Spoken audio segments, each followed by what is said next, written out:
Okay. Yeah, He's cool. He's a good new guy. Terrence Crawford is the one. Who's Algieri? I got Who's Algieri? So who? Who's Algieri?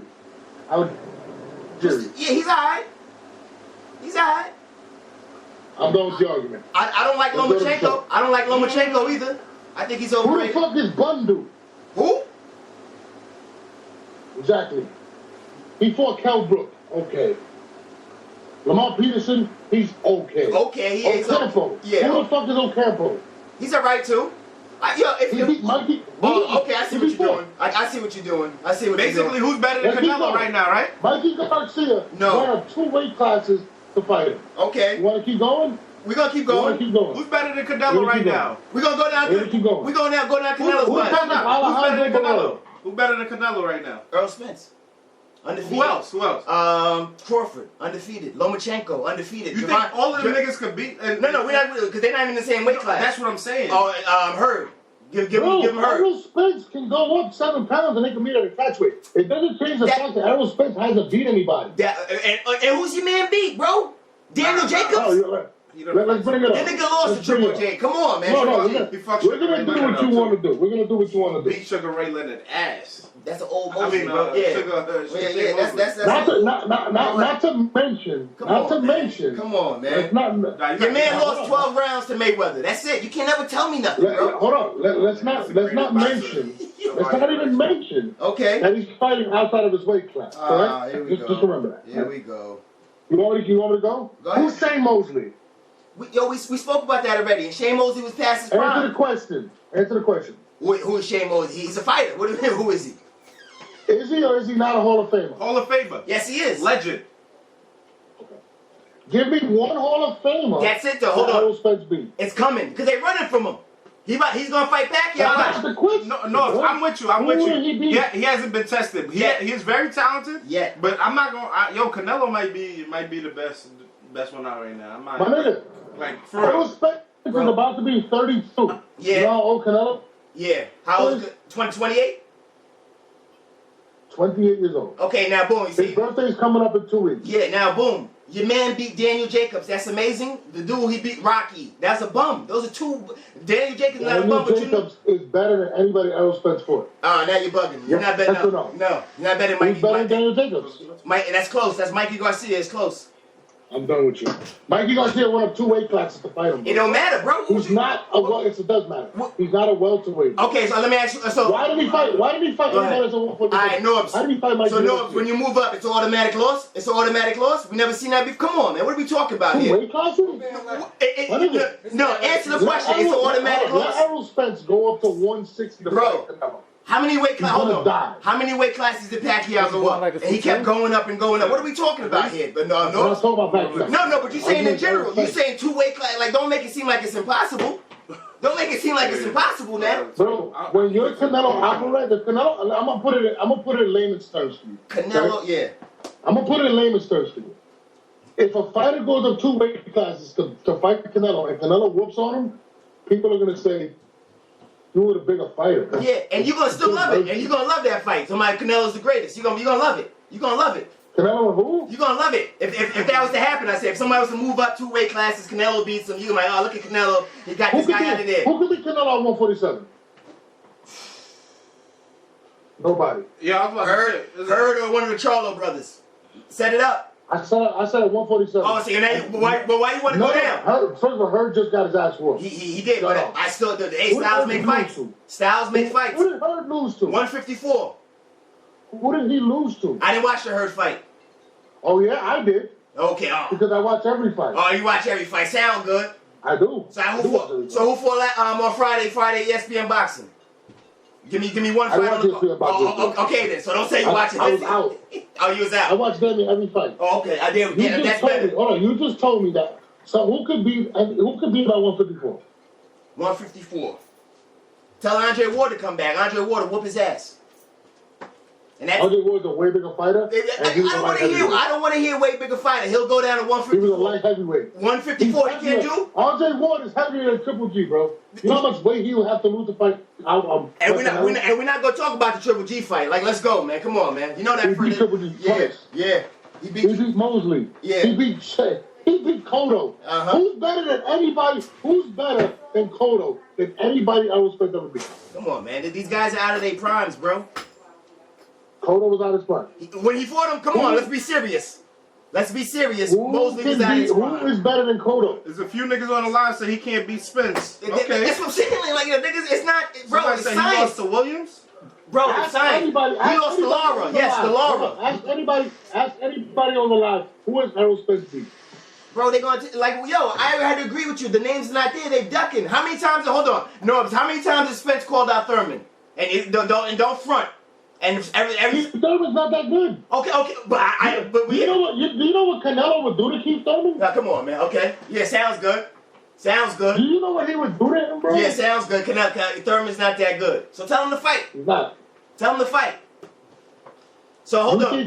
When Earl Spence Canelo's going to wash him if they fight. When he's knocking him out, bro. It's not a good fight. When Earl Spence fights, Pacquiao, if Pacquiao beats Thurman, if that fight happens, then what are you gonna say? You gonna still say Earl Spence hasn't fought nobody, or you gonna say, oh, he fought a later in his career Pacquiao? That's why I can already see your excuse. My nigga, I don't want to see Manny Pacquiao fight. I don't want to see Manny Pacquiao fight. He's only 42 years old. Nah, but that doesn't mean he don't got it no more. That doesn't mean he don't got it no more. He's about to whoop Thurman. Bro, I just want you to answer my only question. Who has he beat? Who are you talking about, Spence? We already established this. Yes. Oh, my, come on. No, first of all, no, your man has more fights than me. So, like, relax, bro. Let my man come into his own, bro. You know people already. Dog. And you know, he is the money man. He is. Who is Lomachenko for? And they people regard him as one of the best. I didn't say you did. I didn't say that, but answer the question. And people regard him as one of the best, right? He hasn't fought nobody, bro. Why are we talking about Lomachenko? We're talking about Errol's resume, who he's fought, and he's fighting in a bigger weight class, and he's fighting way bigger guys and still whooping them. Yeah, okay. So then, Daniel didn't want to mix it up with Canelo Alvarez. Why is that? Bro, why you hype with that? Daniel Jacobs got no power, bro. Like, get out of here, bro. You hype with that, and then you hype that he beat some dude named Rocky on the deck. Come on, man. Get out of here, bro. I need you to name me one quality opponent Errol Spence beat. Just one. I named you the one nigga that whooped Canelo's ass 12 rounds, and you never wanted to say yes, he did. You keep going over that. 12. How you lose 12? Mayweather, nigga. Mayweather, 12 rounds. What he didn't win one round. Yeah. Again, I'm going to ask you the question. Exactly. I'm going to get Google Translator and tell it to you in Haitian. Yeah. Baba say, who the fuck did he beat? Yo. Your man, it's coming. Until you're able to name me, it's coming, bro. That's your only argument. So when niggas asked you that a couple years ago before Canelo beat Triple G, what did you say? You kept naming some random names. The nigga lost a controversial. Hall of Famer, Hall of Famer. Yeah, out of their primes. Bro, it's sad. It's sad that Errol Spence hasn't beaten anybody better. He's undefeated. Undefeated. Who has he beat? Who? Against who? I'm going to answer your question when you answer the Mayweather beat him 12 rounds, because you can't even admit it. You trying to find what round? What round did Canelo win? What round did Canelo win? What does that have to do with Errol Spence? Oh, okay.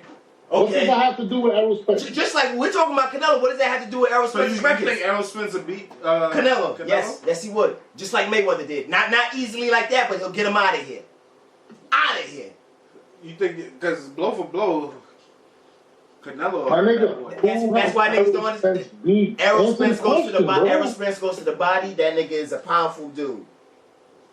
Yo, the man. You think he's gonna hurt? You think he's gonna hurt Canelo? Well, I didn't say that. I say he's a powerful dude. I didn't say that. You think he can hurt Canelo? Anything can happen. Why can't he? That nigga goes to the body like no one else. You don't see no welterweight. I've seen him fight Triple G. First of all, your man don't got the best defense. Triple G hurt. Your man don't got the best defense. When you go to the body, you have to get closer. He's not gonna get close to Canelo. Oh, sounds good. Yo, just like Mayweather didn't get close too, right?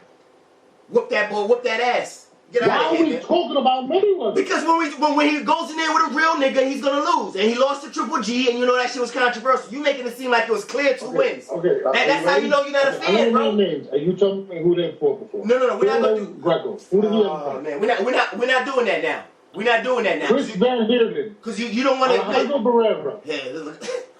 Leonard Bundo. Look at you looking up the whole list. Cruz.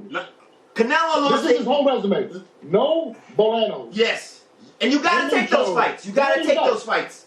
Peter Aluch, Geraldo He hitting you with the facts, man. Emmanuel Lombardi, who he fought. Jesus Tavera, Go ahead. Eddie Cordova, Guillermo Ibarra, Brandon. You want to tell me when you know any of these guys? Brandon Hoskins, Luis Torres, Nathan Butcher. You want me to keep going? Keep going, because I'm about to hit you with the same thing. I'm going to hit you with the same thing. Alejandro Barrera, Chris Algieri, Leonard Bundu. Yep. Let me know any of these guys that you know. Algieri, yep. Okempo, let's go. Who is Algieri for? I don't remember, but I know him. Who is he for? You gonna keep going down the list, or you gonna try to go backwards? Like, so I'm about to give you Canelo's name, his whole record, and you're gonna say you know niggas that you don't know. You can look it up. Shane Mosley, Hall of Famer. Yeah. Trout. No. Hold on. Let me go. Hold on. Let me go down the list. Here we go. Hall of Famer. No.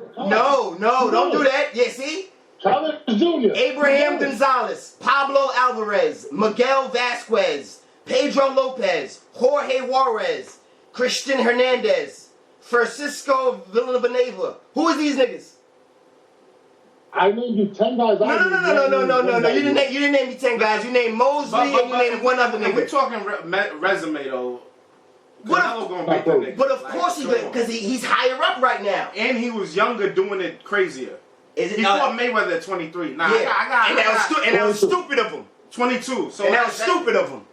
Regardless if you want to call it stupid, he fought the best fight. At least he got Mayweather on his resume, and that's the only loss. Yeah. And if you lose to Mayweather, you can't even and the nigga got stronger. Never lost again to nobody after. That nigga lost to Triple G, man. Up in weight. That nigga lost to Triple G. That nigga lost to Triple G. That's how you know you're not a fan, Norbes, because you making it seem like both fights were clear. That's how you know you're not a fan. Alright, regardless, he tied the first fight, right? And then he won the second fight, right? It's backwards. It doesn't matter. This is just reality and shit. You know what I mean? And you talking about he won both fights. That's like, come on, man. I haven't won both fights. It's all good. Your man's time is coming, man. Like I said, I'm gonna have the money ready and with all that. It's not gonna be Errol Spence. I'm gonna say that right now. Is Errol Spence even gonna be Sean Porter? Somebody said that in the comment. That's gonna be a good fight. Errol Spence is gonna be Sean Porter. That's a good fight. You think he's gonna be Porter? That's a better fight. Okay, and then just like Jacobs is not that good. But you hyped up. Jacobs is better than Porter. No, he's not. No, he's not. How many belts has Jacobs had that Porter had? Let's go now. Now we talking science. What up? That's what I'm saying. Like, you think I don't know about. Answer the question. You think that Sean Porter's more respected than Daniel Jacobs? No. Now you saying respected or better. Now we switching it up. Sean Porter. You mentioned. Sean Porter is not a better fighter. Okay. Your man has held way more belts than Daniel Jacobs. He hasn't even fought Sean Porter yet. He can still lose that fight. Bro, I didn't say he can't. And you just say he's going to beat him, so which one are you saying? Sean Porter is not that great of a fighter. Neither is Daniel Jacobs, bro. Let's get some Rocky Fielding. What about Rocky Fielding? Let's get to the show. Exactly. He hasn't named one person on Errol Spence's resume. You cannot talk to me you know anybody. You name Mosley, man. You name Mosley, bro. You don't know anybody. Wait. Alright, we popping right now. Y'all already know what it is. We here live on Hip Hop Is Real. Starting off with a little bit of boxing. Yeah. Norbes and No Bars been going at it all year. You know what I'm saying? It's not to be continued. First of all, you can't. It's like you threw a bunch of punches, didn't hear it. It sounds good. Sounds good. The bottom line is this: until he's able to give me one credible victory, he can't talk. Now let's get into the show. I already told you, Mikey. Go ahead. So you already know we here. We got the one and only Street Star Norbes. You know what I'm saying? I done had Norbes in Brooklyn. Y'all heard the story. You know what I'm saying? At the Haitian restaurant, eat some good ass Haitian food. Best food you had in your life. So you know what I mean? Nah, but you know, once again, man, Norbes, I want to say thank you again for having us on the show, man. Love what you've been doing with the Norbes It All podcast. Just reaching out and you get some crazy shit on there, man. Appreciate that. How fun has it been? Just getting more and just blogging a lot more and just doing more interviews and things like that while still setting up these major events and giving opportunities. It's cool. It's a lot of fun. I get to do whatever I want. Like, I kind of really move independently, bro, to be honest. So I don't really. I like the freedom I do. I like what I'm able to do. I always enjoy doing interviews. You know what I mean? Especially with less knowledgeable people as your colleague over there. And it's just something I like doing, bro. Like I've been doing interviews and things of that nature since I was a kid. Like, so it always came secondhand. Like I've always had admiration for guys like Howard Stern, guys like Star from Star and Buck Wild. I've always loved watching ESPN, Stuart Scott, Chris Berman, guys that broke stuff down. That's the shit that I always like. So when I do the interviews and stuff, I try to give that type of an outlook. You know what I mean? And it's a talent that I feel like a lot of people underestimate and don't give enough credit to, because there's a lot of people that do interviews that are just absolutely garbage. And when you see the quality of what they speak or how they speak or how they can't even make a point or even name an opponent that is on somebody's resume, it makes you appreciate someone that's actually knowledgeable and things of that nature. So when it comes to battle rap, like watching all the interview, like I can see when Knowledge the God does an interview as opposed to another blogger who doesn't know how to speak or doesn't know. Like it's just so it's a talent that I feel like a lot of people feel like they can do. That's not. That's really not true. And even like with Champion, for instance, like I think Jake Black is dope, but I'm not gonna say everybody that he brings on the show is qualified or as good. But that's just with anything. So it is a gift. You know, somebody as talented as a Jay Black or I like even the end where I rock with him. That it's a gift. So I'm trying to bring a certain level of quality to the game, because I believe that if battle rap were to make it to the next level, you would have, you're gonna need to be able to reach different type of fans. You know what I'm saying? And through language, through speech, through what we do as bloggers, the good ones are gonna go because they can relate and they can make type of stories that are dope. And I feel like I said, that's why I enjoy doing it, because I really try to bring a different type of quality to the game. Like, you got some fans that just sit there and yell and just antagonize people or try to bait people, try to troll people. To me, that's not really someone that is really a blogger or whatever, a professional. Like, I love Stephen A. Smith. You know what I mean? Guys that are able to inform you and entertain you at the same time is a talent that not a lot of people possess. So, in me doing the battle stuff and things of that nature, that's what I really try to bring to the game. And I enjoy it because I like delivering it in a way where a lot of people can enjoy it. I think that's how it should be done. Like, I hate watching interviews where you see somebody just ask a question and then this fucking asshole rambles on for like 2 days. Like, it's not an interview. Like, I think we definitely, as entertainers, as bloggers, have to do a better job, and that's our responsibility to do a better job to give the viewers better content, better things. Like you were laughing at, you see me editing. I'm trying to learn how to edit. I'm trying to learn how to do different things. I got my light on right now. You know what I mean? To give you guys a better visual. Like, I'm trying to learn different nuances to bring up, battle rap media, to make it a legit thing. So when people like CBS or somebody else is looking for professionals in this sport, you know what I mean? They're going to come to us as opposed to hiring other people. So, I don't know. I just feel like in order to grow, you have to grow. And that's why I don't really watch too many bloggers, because they're just not good. Nah, I hear you, Norbes. I hear you, man. Definitely, it's been a lot of crazy ups and downs and topsy-turvies, but 2019 was a crazy year. So far, one of the craziest years in battle rap. So far, you know what I'm saying, we done had major events. We done had 2 band legacies. We done had a Born legacy. And I'm talking about like marathons of battle rap. You know what I'm saying? I felt like it's really haven't been no real layoffs. You know what I'm saying? Or no time off between situations. And we just been getting like great content of battles. What's your thoughts on just, what your company and everybody as a whole has been able to do for this year? And also dropping the app to include on everything you guys been doing. Because I've been active, like probably one of the most active I've ever seen URL. Like, this shit is crazy. On it. In terms of giving the fans what they want, I think it's super dope. Giving them more content and things of that nature. That's dope. Give them more battles. I think it's cool to be able to do that. But at the same time, I feel like it's still a growing process, you know.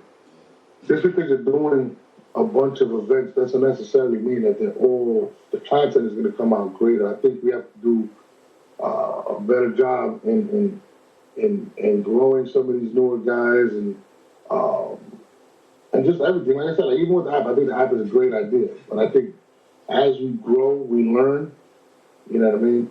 And that's the positive side of it. You know, we're growing. People are enjoying it. People love it. But now expectation becomes the next step. You know what I'm saying? Like bringing more content, it's crazy.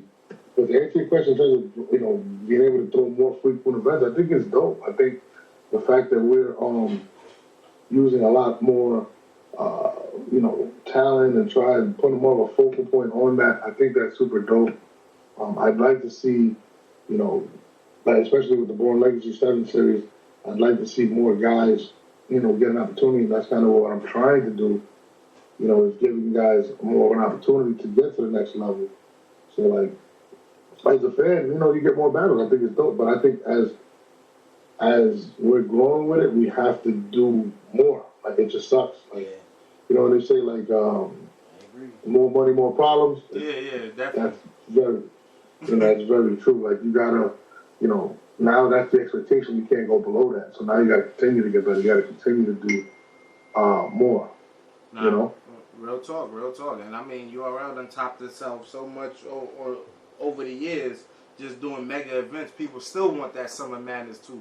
You know what I'm saying? Like, it's like, still, people's like, okay, even after having a resolution and known and things like that. So it's like, it's always, you know, the bar's always set higher. Now, no, absolutely. Born Legacy 7, we were at Born Legacy 6, man. Tampa was a dope area, Florida. They really came out and showed love. What was the mind state in going into Born Legacy 7 and bringing it right back to Tampa once again?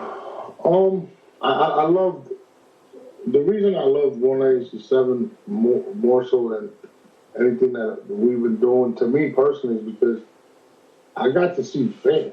Like, and when people say that, they're like, yo, what do you mean? It's like, how do I explain it? I got to see people actually online that wanted to be at the venue. Like, a lot of times you go to an event and it's just a lot of battle rappers there, just hogging the camera and just trying to be in front of an event.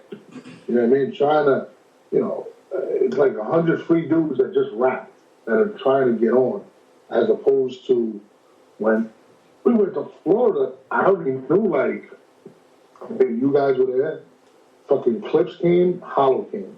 There was no rappers. It was all fans. So the energy in the building was a lot of excitement, and they were there just to see the show. Like, sometimes you go to a show, and there's just a lot of people that are rapping at the event or just constantly trying to get on, and they won't try to react and get excited. So to see the sheer excitement of just fans and fandom and them loving what you're doing, to me, was so dope. You know what I mean? And that's why I really loved the Tampa scene, because I'd have to deal with Wally the rapper from 47, who's down with Dot Mob show up, you know what I'm saying? And have, you know, it was different. You've seen a lot of just genuine fans that wanted to be there, and that's why I bring it to Tampa. It was just, like, you were in the building, like, you didn't know anybody. It was fans. They seen Knowledge to God, and they were hyped. Like, oh, shit, Knowledge to God. I'm like, nah, what is this happening here? Like, this fucking assholes. So it was just a different feel. Like, you know, it wasn't an event where I just showed and I seen everybody for 15 minutes of fame and everybody from fucking, you know, all the bloggers and all the battle rappers that are trying to make it. It's like 200. I didn't see any of these assholes. So that made me really feel good that I actually seen fans that just want to be there for the culture. You know what I'm saying? And it kind of shows that it's growing, you know? It's not like, you know, I'm tired of seeing the same 20 people at the event all the time. It was glad to see a bunch of people see something for the first time and really enjoy it and embrace it. So that's why I bring it back to Tampa. So, you know what? And, you know, people were mad when I brought it back to Tampa, and niggas weren't excited about that. But I didn't give a shit. So I did. You know what I'm saying? And, you know, I'm going to move it next time. 198, I'm already working on putting it to another location. But I just really loved it. And the Florida fans appreciated it. And I feel like they showed, you know, they showed their appreciation. And, like if you watch the battles that dropped, all 6 of them were crazy on the app. Facts. You know what I mean? And a lot of it had to do with the element of just people wanting to be there. And, you know, sometimes you go to an event and people want to hate or they don't want to. It wasn't like this guy's entourage and 400 people versus this guy's entourage and 600 people and the shit gets fucked up, you know? It was like, oh shit, it's Prep versus Don Marino and everybody else is a fan just wanting to see what these two guys do. Yeah. As opposed to, like, you know, when Torek battled John, it was kind of like the entourage just kind of going at it on stage. It was kind of pure, and it was just one of the things where nobody's cheering for nobody. They just want to see great battles. And I feel like that's the energy I got from Tampa, and I really loved it. And it was like, no, this is dope. That these guys are actually really here for the battle, not to be in front of the camera. And that's the mentality that I loved about Born Legacy 7. Nobody showed up. Like, in terms of people I knew. Yeah. It was all fans. So it was a completely different energy. Nobody was jockeying for position to get next to Smack to be in front of the camera so they could be like, hey, look, I'm somebody important. You know what I mean? It was genuine people that wanted to be a part of a great event, not just to get in front of a camera so they could do an interview with it and look important. I really appreciated that because, you know, even when you left, you were interviewing the performers. You weren't interviewing everybody that was lingering around. That had nothing to do with the event. Yeah. And that's what I loved about Tampa, and that's what I loved about Born Legacy, and that's one of the reasons I don't want to bring it to New York, even though, you know, New York will be dope. Come home, Norbes. Come home, baby. I mean, I will, but I'm not gonna have a guest list. I don't give a shit if you battle if you smack Cesar. Like, because I'd rather the fans come. And I'm more sad about the fans from New York, not the rappers that want to get on and feel like they can come off for free. You know what I'm saying? So, to me, that's what I love about, you know, Tampa. And that's just being honest. I know people are like, yeah, no, you're kind of fucked up. No, it's just being honest, you know? And you were in the building. You know what I mean? You kind of seemed like, yo, this is kind of different. Like, you know, yeah, like you said, there was a lot of people out there that was just really like, I spoke to a lot of people that I was like, we just so happy that Smack is out here because we ain't never thought this nigga was coming to Florida. Like, wow, like he actually came out here. And the line was crazy. The building was crazy. There was a lot of people that came out. And it was fun, you know what I mean? And that's what I loved about Born Legacy 7. And that's what I'm looking forward to with Born Legacy 6 because it was just a lot of genuine fans. Like, it really surprised me and it kind of inspired me to do another one or to do more. Like, I was like, yo, this is super dope. Like, they actually want to be here just to be here. Yeah. You know, and I miss that feeling. I really honestly miss that feeling. Like, you know, I feel like in terms of doing events, it made me feel like I'm seeing the same assholes all the time. A bunch of dudes that want to just, you know, you know what I'm talking about. I'm not trying to pinpoint anybody, but you guys know who you are. It's, you know, it's the events, and everybody wants to stand there and be a part of the show, and they're not. And I feel like with Born Legacy 6, it made you feel like it was all about the battle rappers, you know, and their performance. And that's the type of energy I'm trying to bring to all our events. So when I do Born Legacy 8, which I'm already working on now, that's what I'm expecting. That's the crowd I want. So again, it may be New York, it may be Cleveland, it may be LA, it may be Chicago. So I've been going through it, you know, trying to figure out where I'm going to bring it to again. Okay. But Born Legacy 7, July 13th, man, that crowd is going to be super dope. And it's a crazy call, and we got a lot of surprises. So that's the reason I brought it back to Tampa. What do you mean by surprises?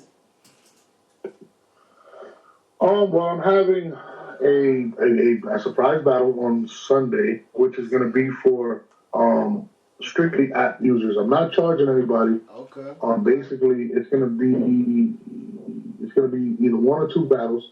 One really big battle that a lot of people are not gonna expect. And the only way you're able to see it is if you're in the building on Saturday and you have the app. So you have the app. I'm limited to 200 app members, and they're going to be able to go in. And when I say app members, not Smack's cousin, not Beasley's aunt, none of that. Fans that are actually supporting the URL and purchase the app and getting it. Okay. So that's pretty much what I'm gunning for in that aspect. And we're going to do it. We're going to, it's Smack's birthday. We're going to cut a cake, I guess. And we're going to have food, drinks, and, people are going to be able to kick it with their favorite battlers, as well as myself and Smack and Beasley. I'm gonna be there for a little bit. I'm trying to take my daughter to Disney, and it was my nephew and niece's birthday weekend, so I'm gonna try to be there for a little bit. But it's definitely gonna be fire, and the battle's gonna be dope. I didn't want to promote the battle, but it's gonna be fire. But it's on Sunday, so if you guys had a chance, man, definitely be there. Yes, sir. All right. Norbes, we at Born Legacy 7, man. It's been, I remember from the first Born Legacy to now, it's been a long road to you guys, trying to break down, just the whole tier in the sense where it's like, give these new guys a shot. Now we got the Avs, the Rum Nitties, the Twerks, you know what I'm saying? We could go on and on and on of guys that's really come out of the Born Legacy and really made their mark on that stage and everything like that. I guess, what is Born Legacy transforming into? Because I'm looking at this card, and I'm like, damn, this is a whole new, it's like a Born Legacy Supreme infusion, but it's like, it's hungry. What's going on with this one? Basically, how I designed the card was, a lot of people that are on this card have a lot at stake, a lot to gain, and a lot to lose. One of the first matchup I dropped was Gluezy versus JC. Yeah. And if you really follow the career of JC, he's someone that's respected, has phenomenal pen, has been consistent. People view him as probably the best pen in battle rap, and he just continues to do good and whatever. And on the other side, you got Gluezy, who is somebody that hasn't hit that stage, that hasn't hit the height, has battled Geechee Gotti, and Geechee Gotti's went up to know him. Has battled Twerk, and Twerk has been unknown with some men. He's battled Av, and Av's been on this card, and yet he's not to get his opponent, his opportunity. And I feel like when I put him against JC, it was basically, listen, it's put up a shut-up time. It's time for you to say, I do belong and I should be on those cards. And the only way to prove that is to beat somebody in an event where it's going to be promoted as a big card. And there's a lot of lights and cameras. You have to put people in front of those lights to see who they are, who they really are. And I believe him battling JC in a medium-sized event to where it's a lot of pressure is going to show, and it's going to give you a gauge, does he belong, can he go to the next level? Now, if he goes up there and gets washed, the questions are answered. And that's kind of how I designed the card. I don't want to reference the Jack Boy situation too much, but, Jack Boy kind of showed that he wasn't ready. You know what I'm saying? And I feel like that really hurt him. I really feel like he should have did it a different way. He should have did a Born Legacy first and whatever. So I think Blue is doing it the right way. And again, if he performs how he's supposed to, and let's say he pulls it out and beats JC, it's only one way, and it's up from there. Jerry West is another dude. He's battling Jess, who's been controversial. People say, "Oh, he wants this. He's a choke for this," and comes off of Battle of the Year.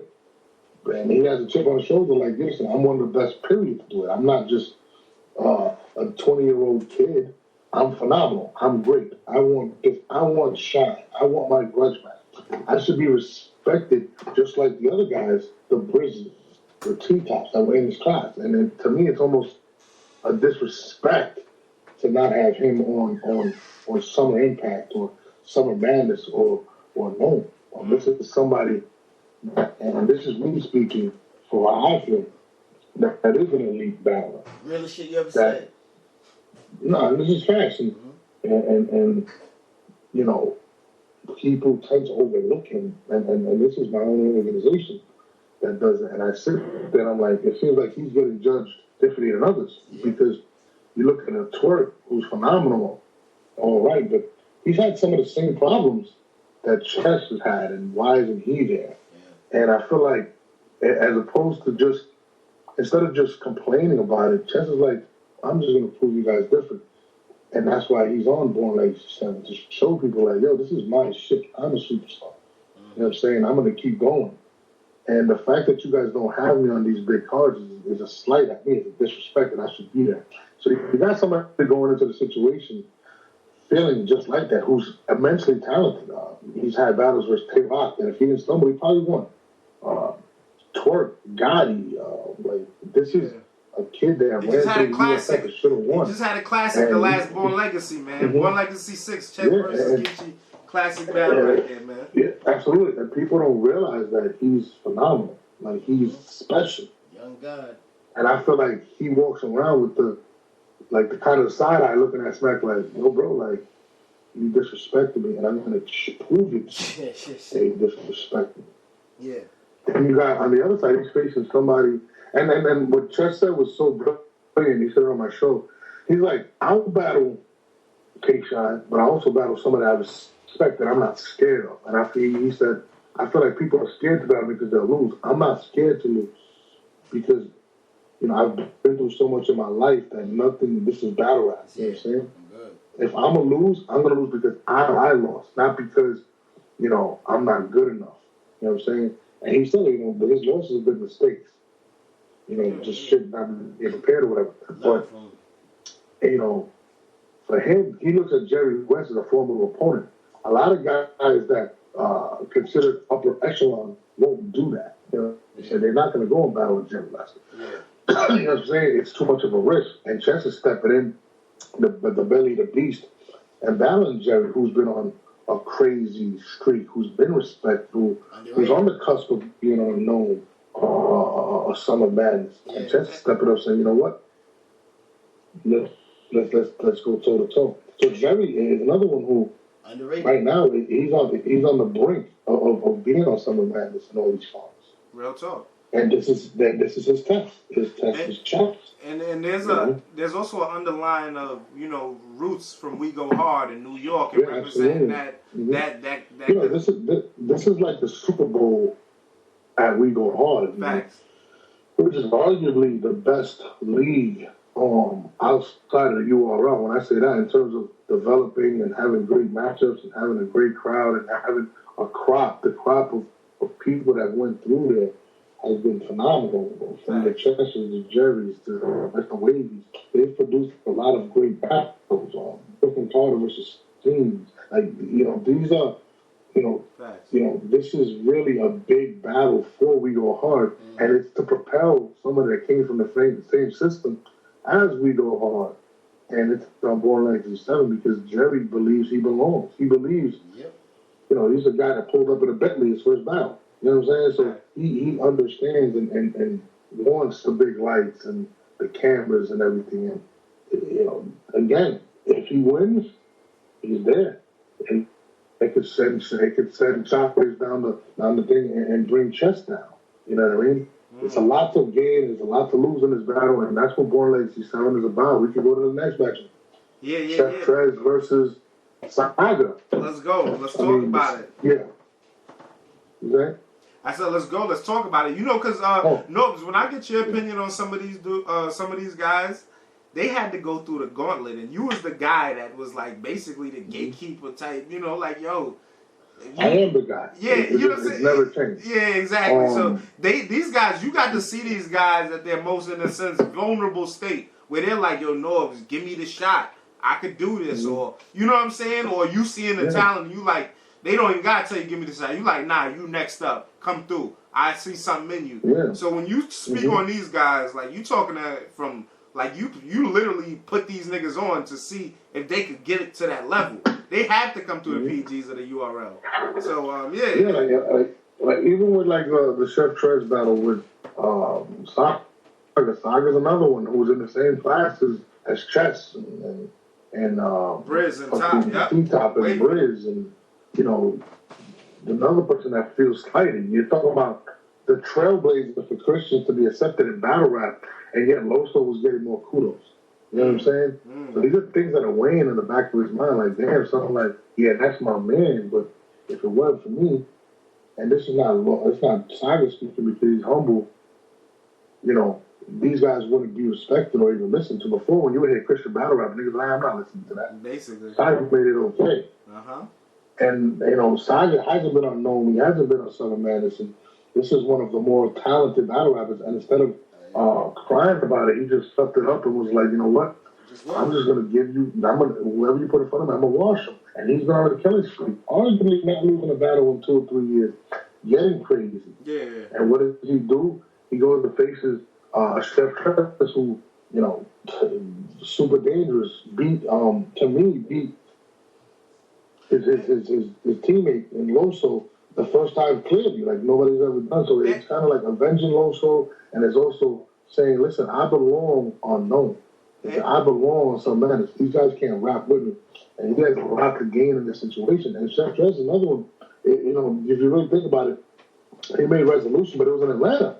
Fact. He hasn't made a bigger card since then. So these are two guys that, talent-wise, they should be on these big cards. And they see what we all see.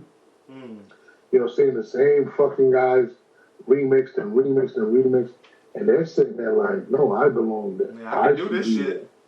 And Born Legacy 7, Chef Trez, and Saga are going to get the opportunity to really make a, you know, to put a stake in their claim. Now, Norbes, just to talk a little bit about like Chef Trez, his history, because I know it was a little time before he officially, you know what I mean? I know he had his little moments where he didn't officially get down, and I remember times it was like, yo, I heard this dude Chef Trez, but it's like it was like little things happening that really. But now that he's on, of course, you see him flourishing. But I know it was a little rocky. Not a rocky start, but I know it was like a little situation before he officially became URL.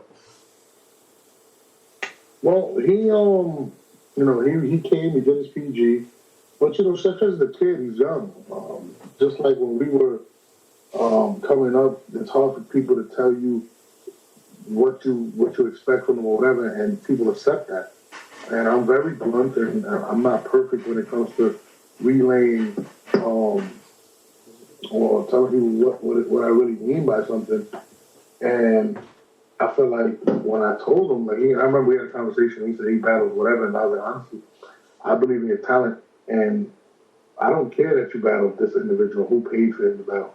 And I feel like at that moment, he kind of took it the wrong way. What I really meant to say to him was that, yes, I'm not basing on who you battled, I'm basing on your ability and what I see. So to me, it doesn't matter if you battle Jesus Christ. And I feel like with that situation, I probably could have conveyed it better. And that's the reason he wasn't on the URL for a while. Like he felt like, you know, he went for Drake Dennis, he should have went to here because he battled B Magic or whoever he battled. And you know, I probably could have just expressed it differently to him. You know, maybe it would have came off better, but that was really the delay. And then we ended up speaking like men, and I told him how I felt. He told me how he felt, and we moved past it. And you know, he's been one of the better guys in the URL, and you know, he deserves to be on these big cards, and that's why I keep putting him on Born Legacies, because I think he's dope. And now he set himself up to a point where, you know, it's Summer Madness or not. Like, you know, I've actually spoken to Disaster about battling him. Wow. I spoke to Diz recently, and I was like, listen, this kid is dangerous. I think he can really test you. He has a lot of the same attributes that you possess. He might be a little cleaner in the way he delivers some of the stuff. But, you know, that's a matchup that I'm interested in doing on a big card. You know, so I believe Chef Trez is now coming into his own. And you know, he's dangerous, man. Like, there's one thing to be talented, but there's another thing to actually realize your talents. You know what I'm saying? Like, people don't realize their talent. Like, you can be talented, but to be able to put your talents into use is two different things. And I feel like Chef Trez is starting to understand how to use his talents. It's like when Spider-Man first found out, you know, he could shoot webs or he could climb up walls, he was awkward at first. he would fall. He would, he didn't know how to use it. But once he was able to understand his gifts, he would put on. He was better at what he did. And I think that's kind of what Chef Trez is.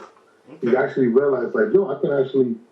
I knew I always can do it, but now I know how to use the talent. And I feel like Chef Trez has become and is becoming one of the better individuals, and it's because he understands now how to use his attributes. Somebody can jump out the gym. That doesn't necessarily make you a great rebounder or not. You have to understand how to use your talents to your best ability, and I feel like Chef Trez is becoming that right now.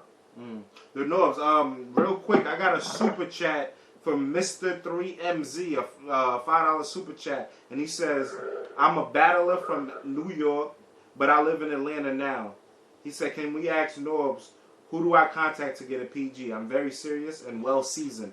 So here's the floor to answer that question for you. Mr. 3MZ. Okay. Well, if he wants, he can hit me on my Twitter, on my DM, and my Instagram. And if he's dope, I'll definitely check him out. If not, then I'm just going to tell him he's not dope. But you can hit me at @streetstar_NORBE. I live in Atlanta, actually, and I plan on coming back to do the PG soon over here.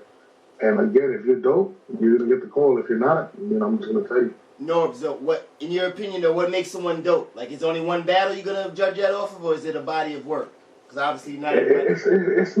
I don't care about the body of work. I never really cared. Okay. A body of work to me is somebody that's established, and that's what you dictate his career at the end of his career. Okay.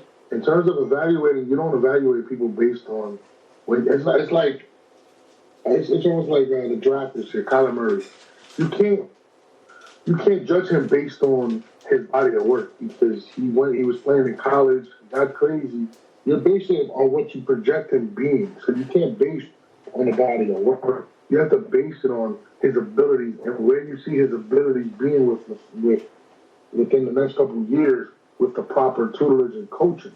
Okay. So whenever you evaluate, people got to stop thinking, no, he's dope because he battled DNA, K-Shot. No, that has nothing to do with that. And when you scout, you have to break him down based on his abilities, not who he battled.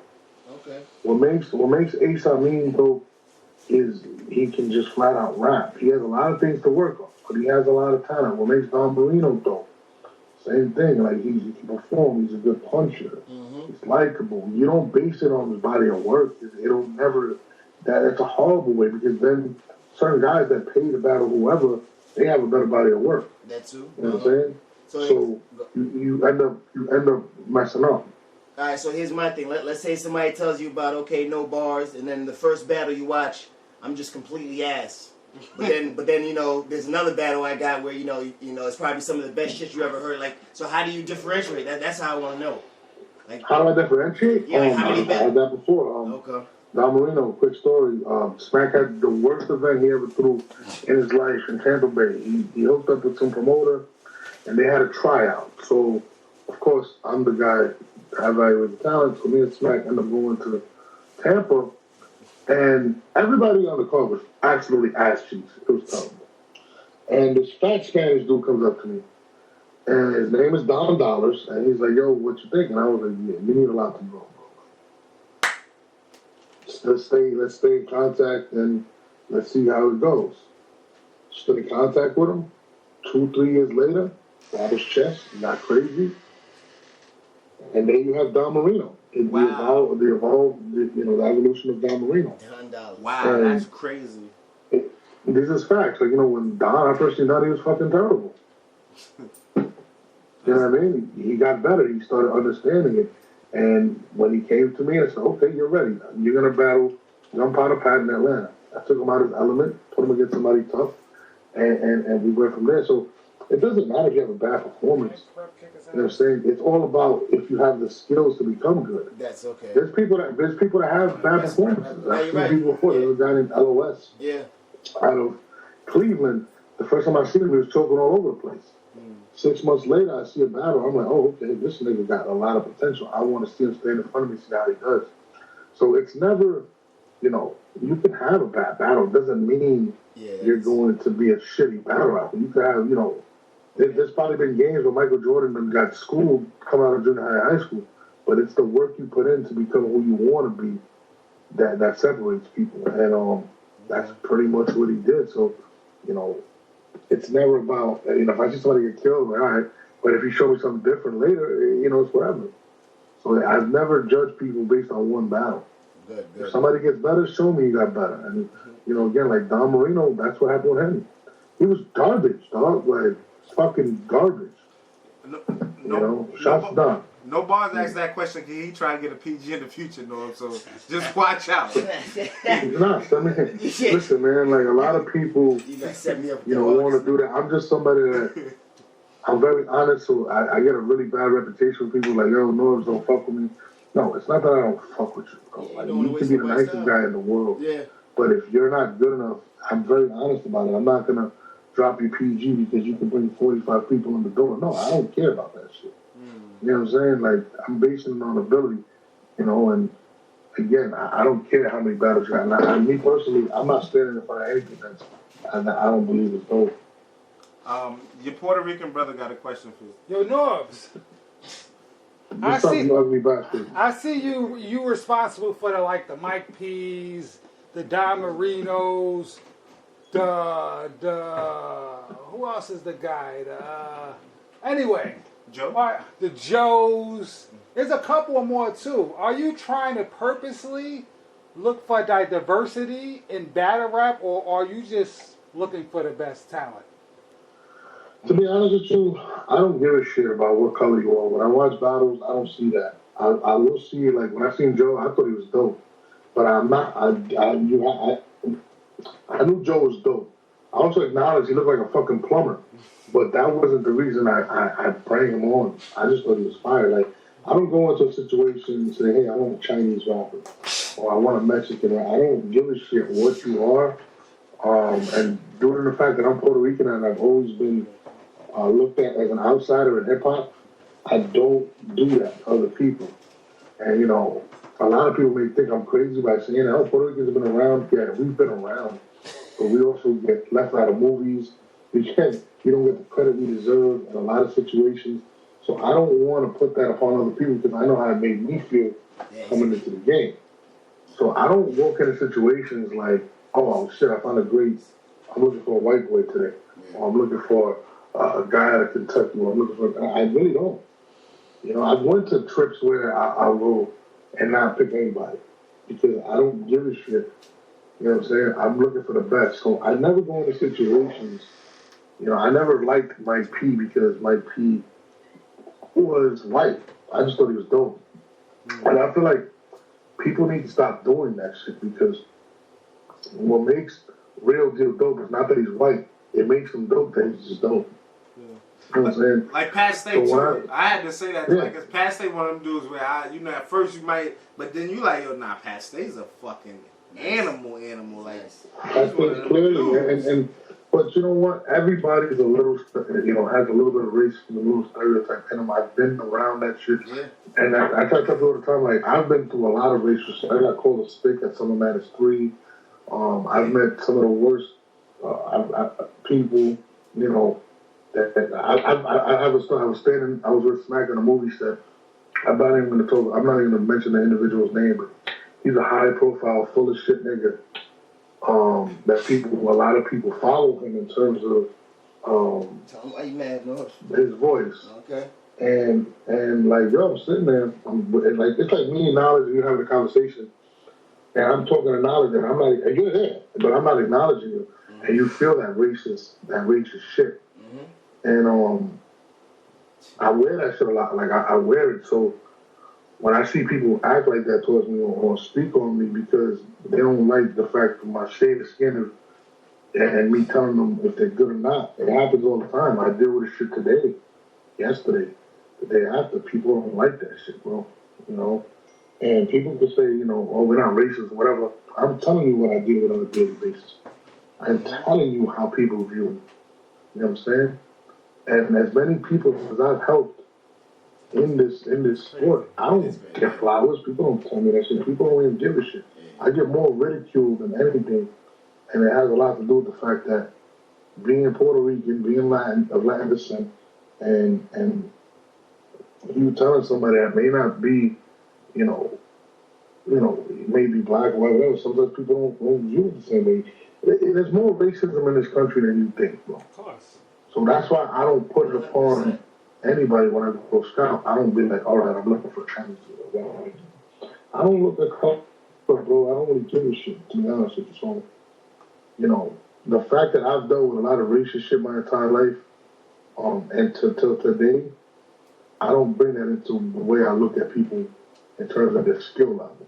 You know, I look at it completely different. So I don't go in there again. You know, I remember I probably made one of the biggest mistakes in taking a picture and that said diversity and it had like 5 white guys behind me. I regret taking that picture because I'm pointing something out that I didn't need to be pointing out. And, you know, somebody convinced me to take the picture. I don't know why the fuck I took the fucking picture, but I did. But I don't ever want to market shit like that. Like, I don't care about that. Like, what makes Pat Stay dope is Pat Stay just being dope. You know what I mean? Yeah, facts. Does being a white Canadian add to it? Yes, because, you know, he uses it to his benefit. You know what I'm saying? Being goofy, being sarcastic, and you gotta appreciate that. So, when it comes to that shit, like, it's always gonna be there. Racism is always gonna be there. It's just how you deal with it. But I try not to add it to what I'm doing in my job. You know what I'm saying? How crazy is that you're in a black culture and you're dealing with racism?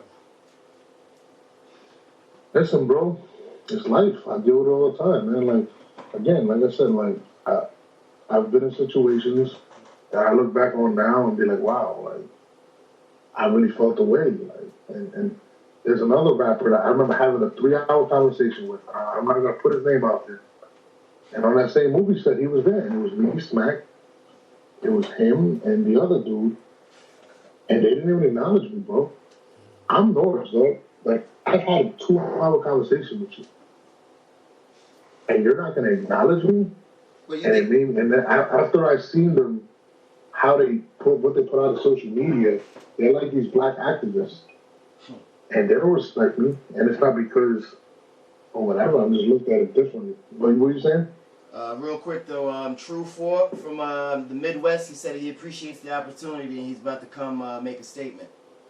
True 4, man, he's dope, man. He's out of Chicago. I just don't walk around with him because he's just he's got bad luck, but he's a very talented dude. He's another dude I seen in Milwaukee a couple years ago, and my man Belly Well was telling me about him. He was like, yo, he's next. And I'll be honest, he didn't impress me. I thought he had some moments, but that moment he wasn't ready. And instead of Truthful crying and going to YouTube and going to social media saying Norbes is a hater, he took it like that's his job. And he doesn't feel whatever. I'm going to make the necessary adjustments, and I'm going to make this fat fuck pay attention to me. And that's what Truthful did, and he deserves all the kudos he's getting, and I expect him to be on a different level July 12th at the PG. So, you know, I respect the shit out of Truthful, man. Like, again, when I seen him, you know, I told him, like, yo, you need more. And he made the necessary adjustments, man, and he's looking like one of the future stars of the Midwest right now. Yo, Norbes, we had this debate. We had arguments with rappers as far as Norbes' power and what is Norbes to URL. We had these discussions for hours with some people, and people have the assumption that you work for URL. You're not a part owner of URL. Can you clarify this for us one time? Oh man, listen, man. I look at shit like this. I feel like things have definitely changed over the last few years. I don't really talk to Smack as much. When I came into the situation, that's what we was, partners. You know what I mean? Myself, Beasley, Chico. And I feel like sometimes people change, especially with notoriety. When I first came in the situation, you know, that's what it was. And I remember having a conversation with Beasley after recent. He was like, I don't remember exactly what I was upset about. And he told me, like, man, you can't leave, man. So then, you know, we got to piece you off. You got to break you up because you're a partner. So I guess in Beasley's eyes, I'm a partner. that's what I was brought into as a partner. And again, like it's crazy to me that people always question what power, whatever, and I don't care. Well, what I care about is my daughter, my wife, my brothers, my best friends. Like, if you guys are having an hour and a half conversation to basically dilute what I've done in my career, or what I mean to the culture, or what you think I am to this, then you really fucking have no life. Like, it's pretty fucking sad. And again, that's what I was brought into the situation. Has it changed? I don't know. I don't think so. I've never, whatever. And do we and Smack hang out? No. Do we call each other? No. Do we wish each other happy birthday? No. Has our relationship changed? Probably. But I'm just moving forward to what I'm doing and doing at my best abilities. I don't really play that shit. I don't really listen to none of that stuff. And I hear the same channel you guys hear.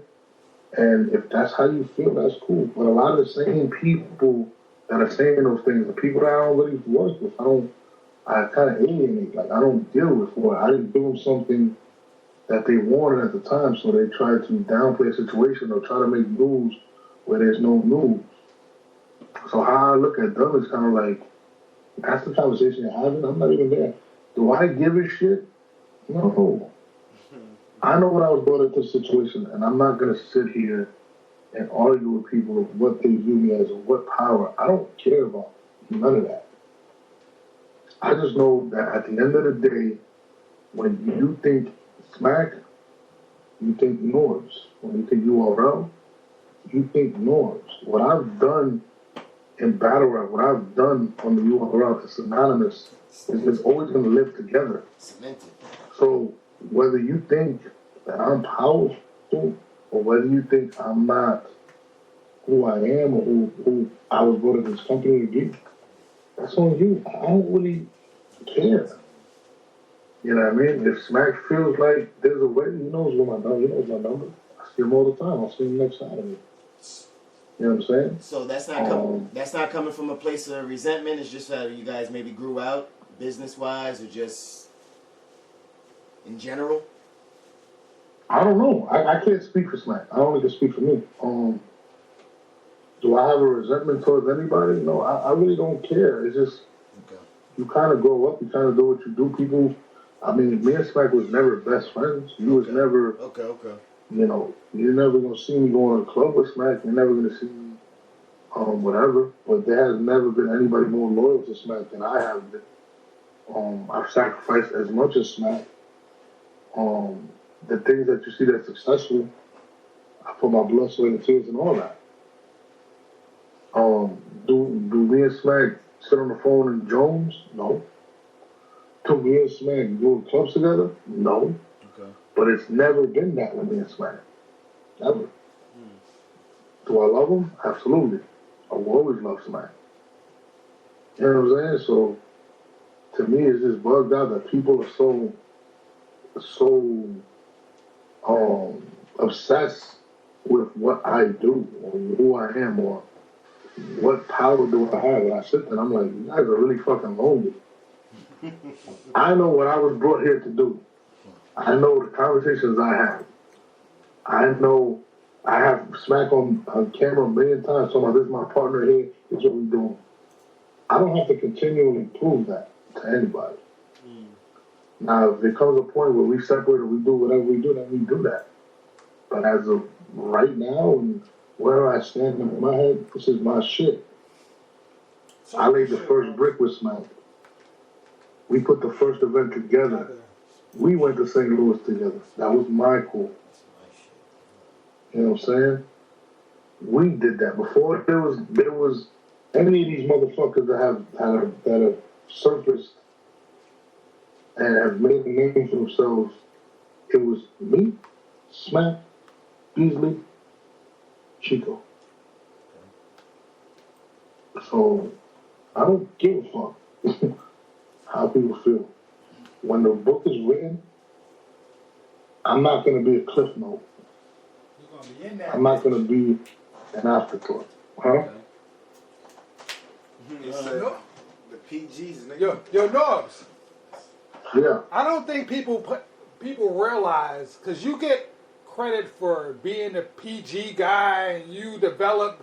I don't think people realize how much shit you actually put together for URL besides the PGs. Yeah. I mean, listen, man. Like, you know what's crazy, and this is why I feel like a lot of it has to do with race, ethnicity. I'm the only one that's ever questioned about anything, and I'm the only one that's Latin.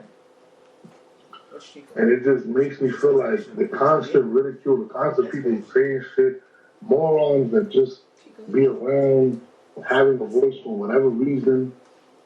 It's just weird, bro. Like, it's like every move you make, you're under the microscope. Everything, people are always trying to swindle their way into Smack's heart. You know what I'm saying? And I'm not that dude. When I see somebody evil, I stay away. And I feel like there's a lot of vultures, there's a lot of people that are around that don't need to be there. You know what I'm saying? There's events I come to and I'm like, oh, who the fuck is this nigga? Or why is he doing this? What the fuck are you standing next to that person? It's just whatever. That's why a lot of times I don't be on stage. I don't give a fuck to be on stage. That is true. I rarely do interviews with people. I don't want to be around it. You know, I miss what we were. You feel me? Okay, so you feel it's oversaturated, and not just with battlers, but I guess with, like you said, staff and just in general. I just feel like there's just too many people that don't need to be here, that don't serve a purpose, and I feel like I don't know. It's just weird to say, but I just be sitting there like, you don't never see me hanging with niggas no more. It's just not my thing. So like, there's some people that be like, who the fuck is this asshole? Who's this? But it is what it is. I'm not the person that needs to be surrounded by people to build up my ego. I know what I've accomplished. I don't like people to kiss my ass. And I don't need to run around with 400 people saying I'm their cousin. Oh, that's my brother. That's just not what I do, bro. You know what I mean? Norbes, hold on 1 second. Switch it to the 5G. Go back. Up there. He's going to time out until it clicks. Yep, good. We good? Yep. Yeah. Yeah, Norbes, you good? Yep. I'm straight. You hear? All right. Alright, so yeah, my boy GP, you know, he took us off course a little bit. Yeah, my bad. I'm sorry. That's a great question. That's all good. He was Puerto Rican one? Yeah. That's all I'm fucking Puerto Rican, man. So I had a hot dog with my brother real quick. You know, I be hearing these things behind the scenes and shit, so we got Norbes on, so it's like, you know what, let's talk about it. Up, cause I didn't know some of that. Let's clear it up. Learn something new every day. Hey, listen, man, like, I'm always been a person that I can express certain things. Out of everybody that's on the staff, to me, Smack B, I've always been the person that really talks to fans accessible, and sometimes it's to a fault. You know what I mean? And I've had conversations with Beasley, like, yo, man, you gotta be less accessible to these fans. All right, Beasley, I'll fall back. I don't want to do that. Oh, damn, this nigga mad to do this interview, man. You gotta check. All right, Beasley, I'll do that. It's just, I am who I am, so I'm not an easy person to do. You know what I'm saying? But ain't nobody gonna take away what the fuck I do or I mean to this culture. Like, you think we'd be in London if it wasn't for me? You think, hey, come on, bro. Like, these are things that I was doing before we even thought about going out there. Like, so, Okay. you know.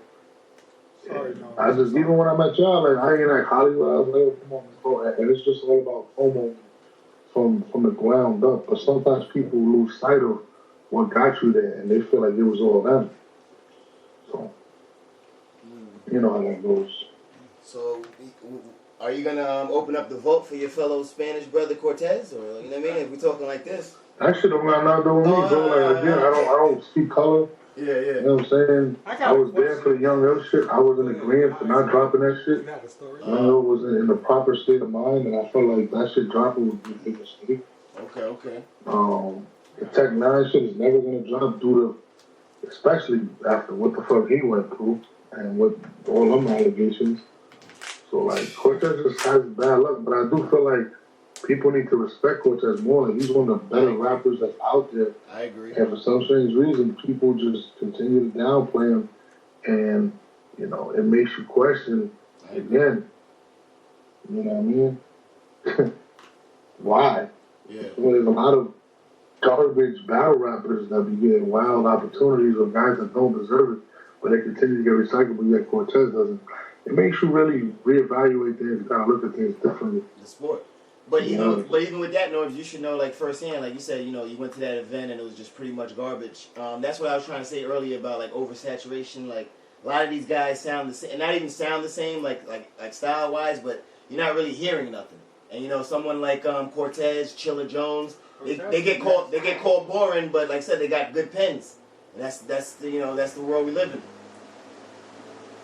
I mean, Cortez is a lot more entertaining than Chilla. Chilla's dope. He's got a different style, but I don't know, for whatever reason, people downplay Cortez. I don't know why, man. And you don't know why, but I'm not going to put it out there, man. Cortez is an animal. We don't know why. Like, I mean, we don't know why. I don't know where you're going, but I just think some people just have the, you know. I don't know why. I'm like, you know, like, he is good. Like I said, some people just, you know. I don't believe that's. You know what it is, that's really I think? it though. Like, you know what I'm saying? Because I got mad Spanish friends and I grew up with mad Spanish. I think it's like he talks that shit on All right, camera. let me ask you a question. How many black rappers are in the industry? Most of them niggas are is mixed, man. 90. Niggas be having the. Answer the question. I'll say 90%. In the streets? You talking about oil battle rap? How many of them are great? Oh, great. Oh, great. Now Like you saying, like some of the best Spanish niggas that ever did it. How many black? No. I said, how many black artists are in the industry, music industry? It's about 97% black, right? Yeah. How many of them are great? Less than 20%.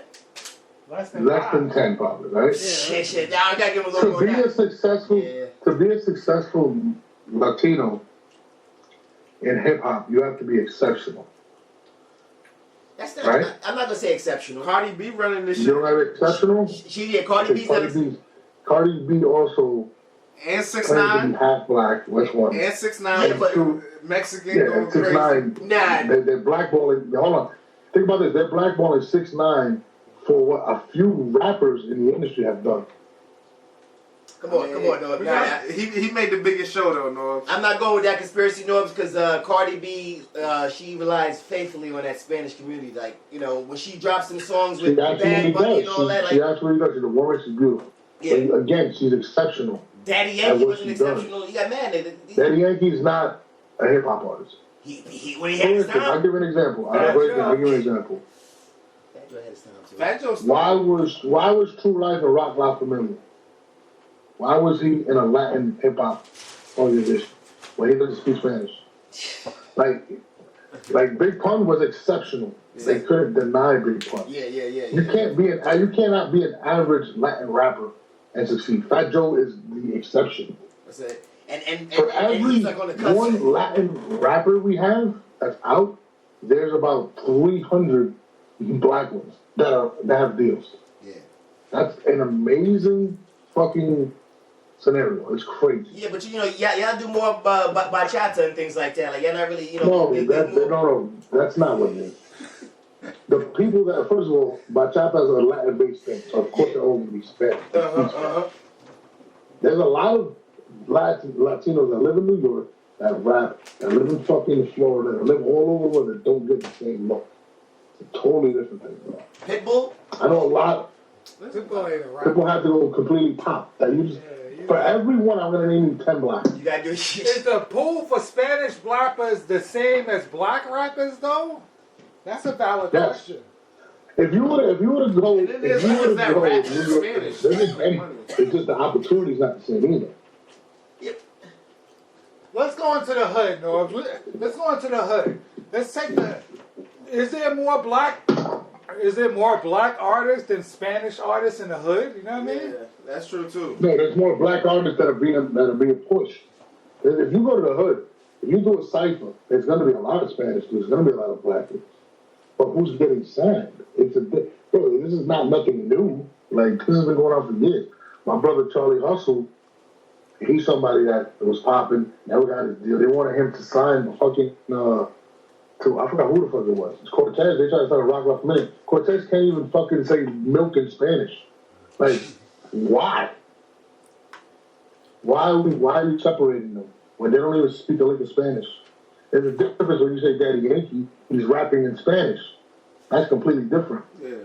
We don't get the same opportunity. Like, you guys may think we do, but we don't. We don't get judged the same either.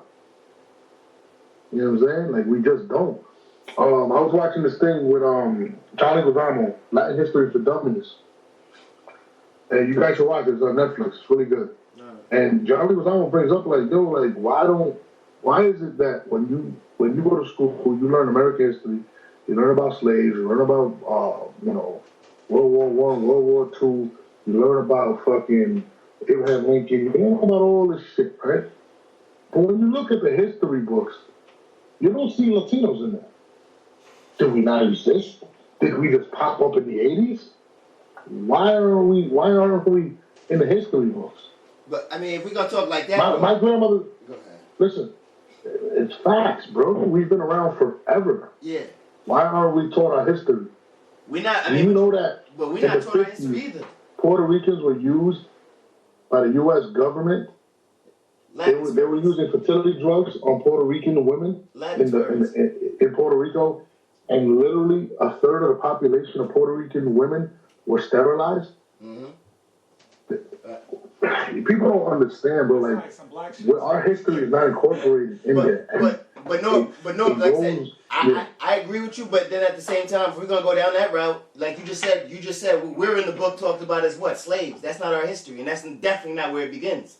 So, I didn't say that was your history. No, but I'm saying, but that's what we got. Exist. That's what we got. So you got Martin Luther King. You got Malcolm X. You got Christmas Adams. Who the fuck do we have? Che Guevara. Oh, you got a lot of people. Going there? You got. I mean, if we can go. I don't know if you want to have this debate right now, but you gotta understand, Spanish. That's American history. Yeah. And it's all like this is definitely way more deeply rooted because there's intermixing of races from blacks and whites that are Hispanic as well. Got the Dominican. Do you know that we had? I think it was over 20,000 Latinos that served in World War II, but none of them were acknowledged. Nope, sound like black people. I'm sure they got the books, man. Yeah, we American. I'll give you a better one. We all on the same house. I was Scarface about Cubans, and there's 2 Latin people in the whole movie. Come on, what are we talking about? We seen Cleopatra with a white lady. Like, come on, man. Like, come on, Norbes. We seen guys. I'm sorry, I can't hear you. We seen Gods of Egypt with a whole white cast. Like, we're not gonna do that, Norbes. I didn't watch Gods of Egypt. I didn't watch it either, but we're not gonna do we can just go line for line. Like, it's not right what's happening. You can't go line for line because I need you to name one person in American history that's Latino right now. What do you mean? Like, go. What you mean? Like what? Yeah. Like, what do you mean? Like you were taught about in school. Who's the Spanish-American War? Yes, who's the guy that Ponce de Leon? Ponce de Leon. Did he do? Who's the Marco Polo? Marco Polo. It was Italian though, right? He might have been Italian. Yeah, that's my point. Jennifer Lopez. All I'm saying is, throughout history and to today, history repeats itself.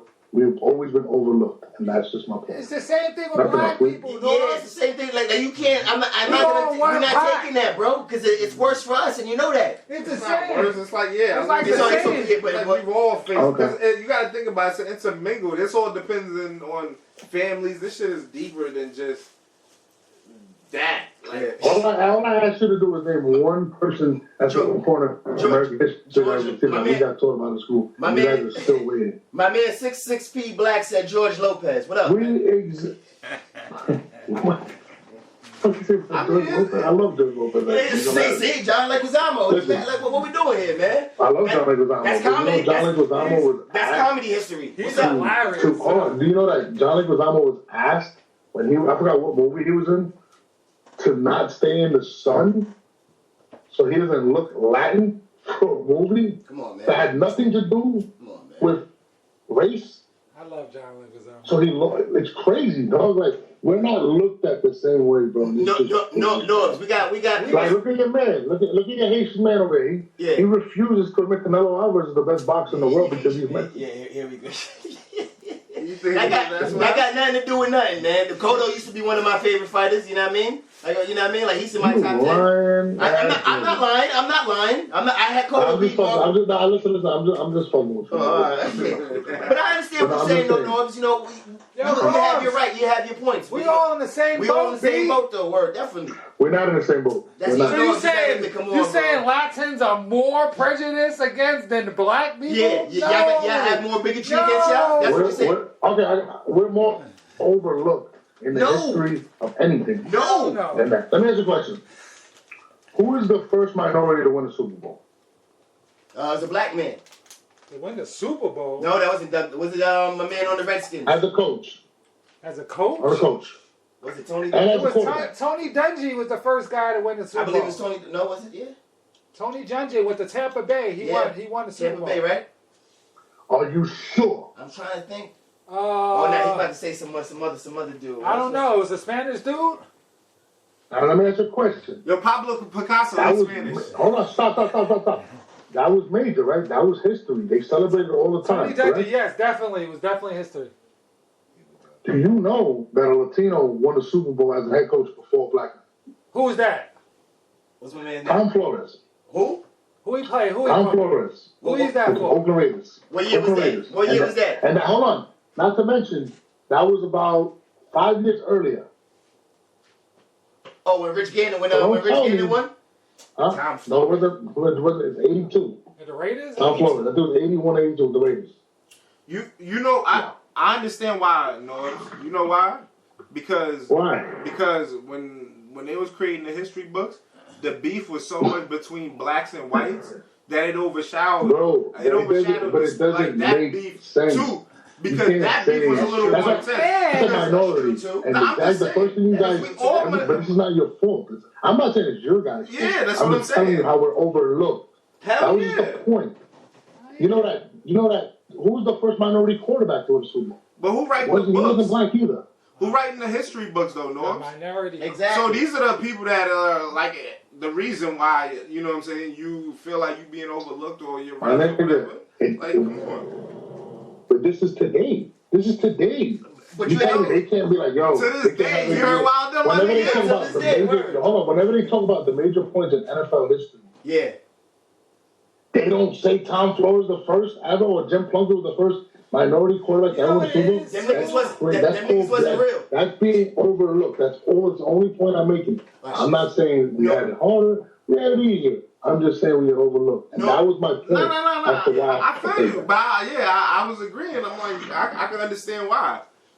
Because of all of that fighting and all of that crazy shit that was going on in the country. And what about all the brothers that have been overlooked, Norbes? Come on, like I said, again, listen, I didn't say brothers weren't overlooked. I You asked me, and I gave you something that was relatable. Why people look at me the way I am. That's very understandable. That's what I did. I didn't say that you guys were overlooked or wasn't or not. Okay, all right. So basically, Norbes and Spaniards are minorities in the minority, amongst the minorities. Okay. Yeah, that's real shit. Okay. That's real shit. You know what I'm saying? I'm just moving the point. You know why? Because the Spanish Latins are minorities within the minority hip hop culture. Yeah, we all, You know what I'm saying? That's a fact too. So it's more black people trying to be artists. Yeah. Than Spanish people too. Now we all fucked up, Norbes. So reconnecting. And Norbes like, man. Norbes got tight. Yeah, they said Norbes gonna be like, y'all kick me off. Yeah, see, y'all black niggas kick me off. Fuck this shit. Let me see what the crack is. Let me see what the chat's saying. They probably what the hell these niggas is talking about. I know, right? We were mad off tangent. That's a good. I need to do a history. You came in there and had your whole shit already. I knew I was gonna do that. They came through, had right in the middle of the shit. It's a white folks. We was on Chef Trez and Saga. Damn. That was an interesting topic though. No, it's mad. He still got his New York number. Yes. I know it's about to be like some white people came here and beat me up. Just trying to know how bad people are overlooked. Yeah, well, Norbes has legitimate great. We all do. Knowledge. Yeah. What's up? You already know. What you think? Yeah, nah, this was an interesting topic, you know what I'm saying? We should put that on the Key of Life. Put it for the Batman community, man. We out here. We can throw in Key Life production too. It's a joke. But yeah, man, we out here. Yeah, I don't know. Norbes probably got cut off. I think it's connection. They said reconnecting and then it just. Yeah. Alright. So yeah, man, what you guys think about what's been going on? What's up? They got to stay continued for part 2. Oh, okay, everybody going in? Yeah, everybody had their little opinions and all that. So it's these. My fault. Yo, salute the Norbes though, man. I mean, we still got a little bit more of the card to finish, but. Man, you should have told me, like, relax, B. Yeah, that was a good question. It was a good question. Like I said, he went, you know what I mean? He went where he went with it. I'm gonna see what's good. I'm gonna hit up Norbes real quick just to make sure. I'm good, man. I heard there's a couple of bloggers looking for you, Knowledge. I didn't even hear that. I heard, yo, they was talking crazy. I heard. Word. That's what They it is. said they're gonna see you in Florida, B, Tampa. Damn. You ain't even gonna go though. How you know? No, I just heard, we be hearing things. Yeah, he said name 20 Hispanic players. No ball. Yeah, you already know what it is. What they saying, GP? You put me down on the lowdown? What's going on? It's a good one. They saying some shit, yo. Oh, damn. I'm telling myself what up. See, you in it for the views. Okay. You only do it for the views. Welcome to 2019. YouTube. Cyberspace. They say you Hiphopisreal. pro-battler. Yes. You I'm don't tell pro-battler. the battlers when they wrong, B. Word? Yo, you wrong, son. That nigga's wrong, B. I think this is Norbes. Oh, what? Yeah. Yeah. Call him look it back. up. Call him back. Okay, His okay. arm was on the phone. Okay. Salute the Norbes. We was about to talk with him. He's not available right now. Call him back, because he was just finished calling. There you go. Yep. Nah, it's all good. Body does. Nah, I figured. I was like, damn. We figured you got screamed on by wifey. Wifey didn't know. Ah, man, your Puerto Rican brother at it again. You say you crazy. Blamed you and shit. Like, I told you! No, I'm like, yeah, you Walking at 2 o'clock! No, I'm saying you crazy. She Hi, only yelled at me Riley. after 6. Hi, Riley. How you doing, beautiful? Say, hey. Hi, mama. She chilling.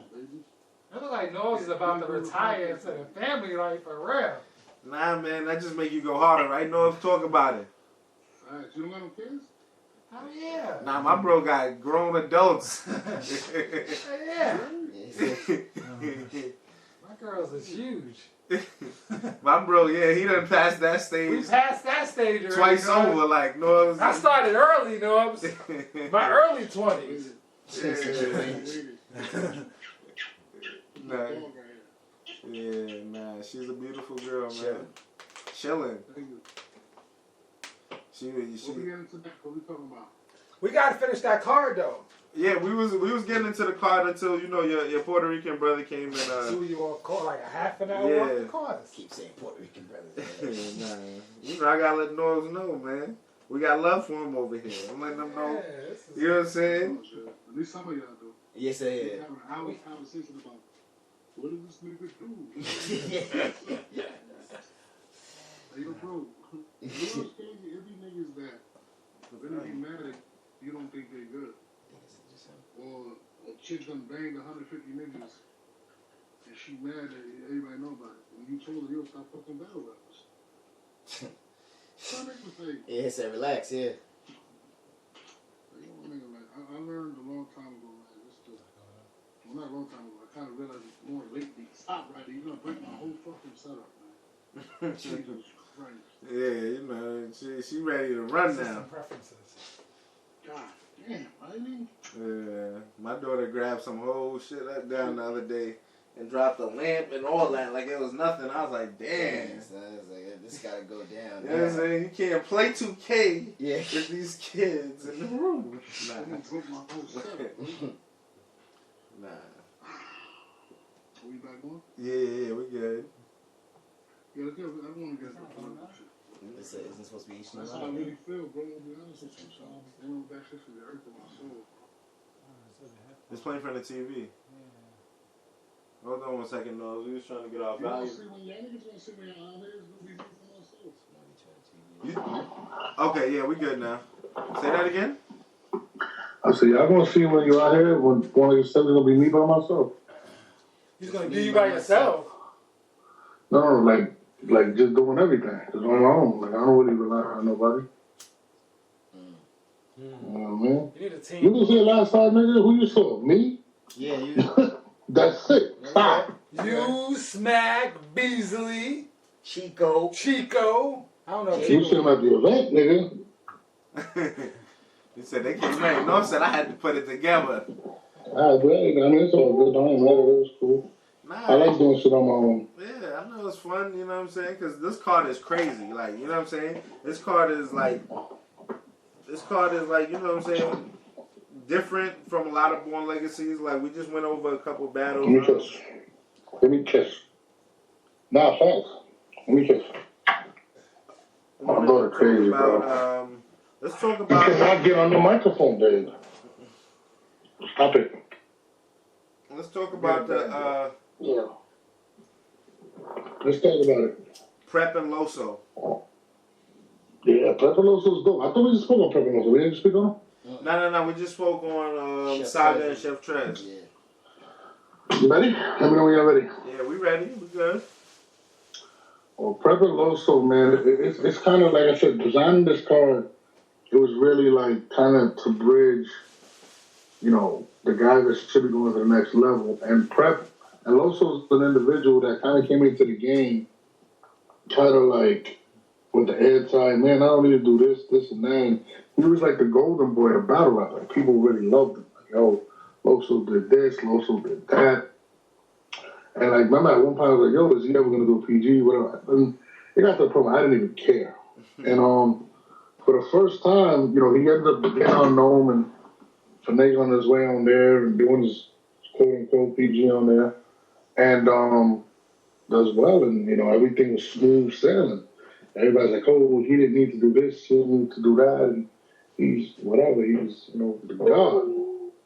And then for the first time that he battled Chef Trez, he faces adversity where people are saying to him, hey, you know what, Wilson may have noticed, he may have needed a little more reps, he may have needed X, Y, and Z, you know what I'm saying? And Loso's facing that for the first time, which is, oh, she told me, you know what I mean? And he followed it up with battling Prep. And I'm not Prep, battling Bruce Ralston in his home league. And for the first time, people really felt like he got smoked clearly. And now he returns home to Tampa to a lot of fans that are really saying that they feel like there's doubt now. You know, is Loso doing the right thing? Is does he belong? Is he good enough? Is he that? And he's set to really, you know, what? He's set for the first time to really face somebody where he has a lot to lose. Like I said, he's being doubted now for the first time.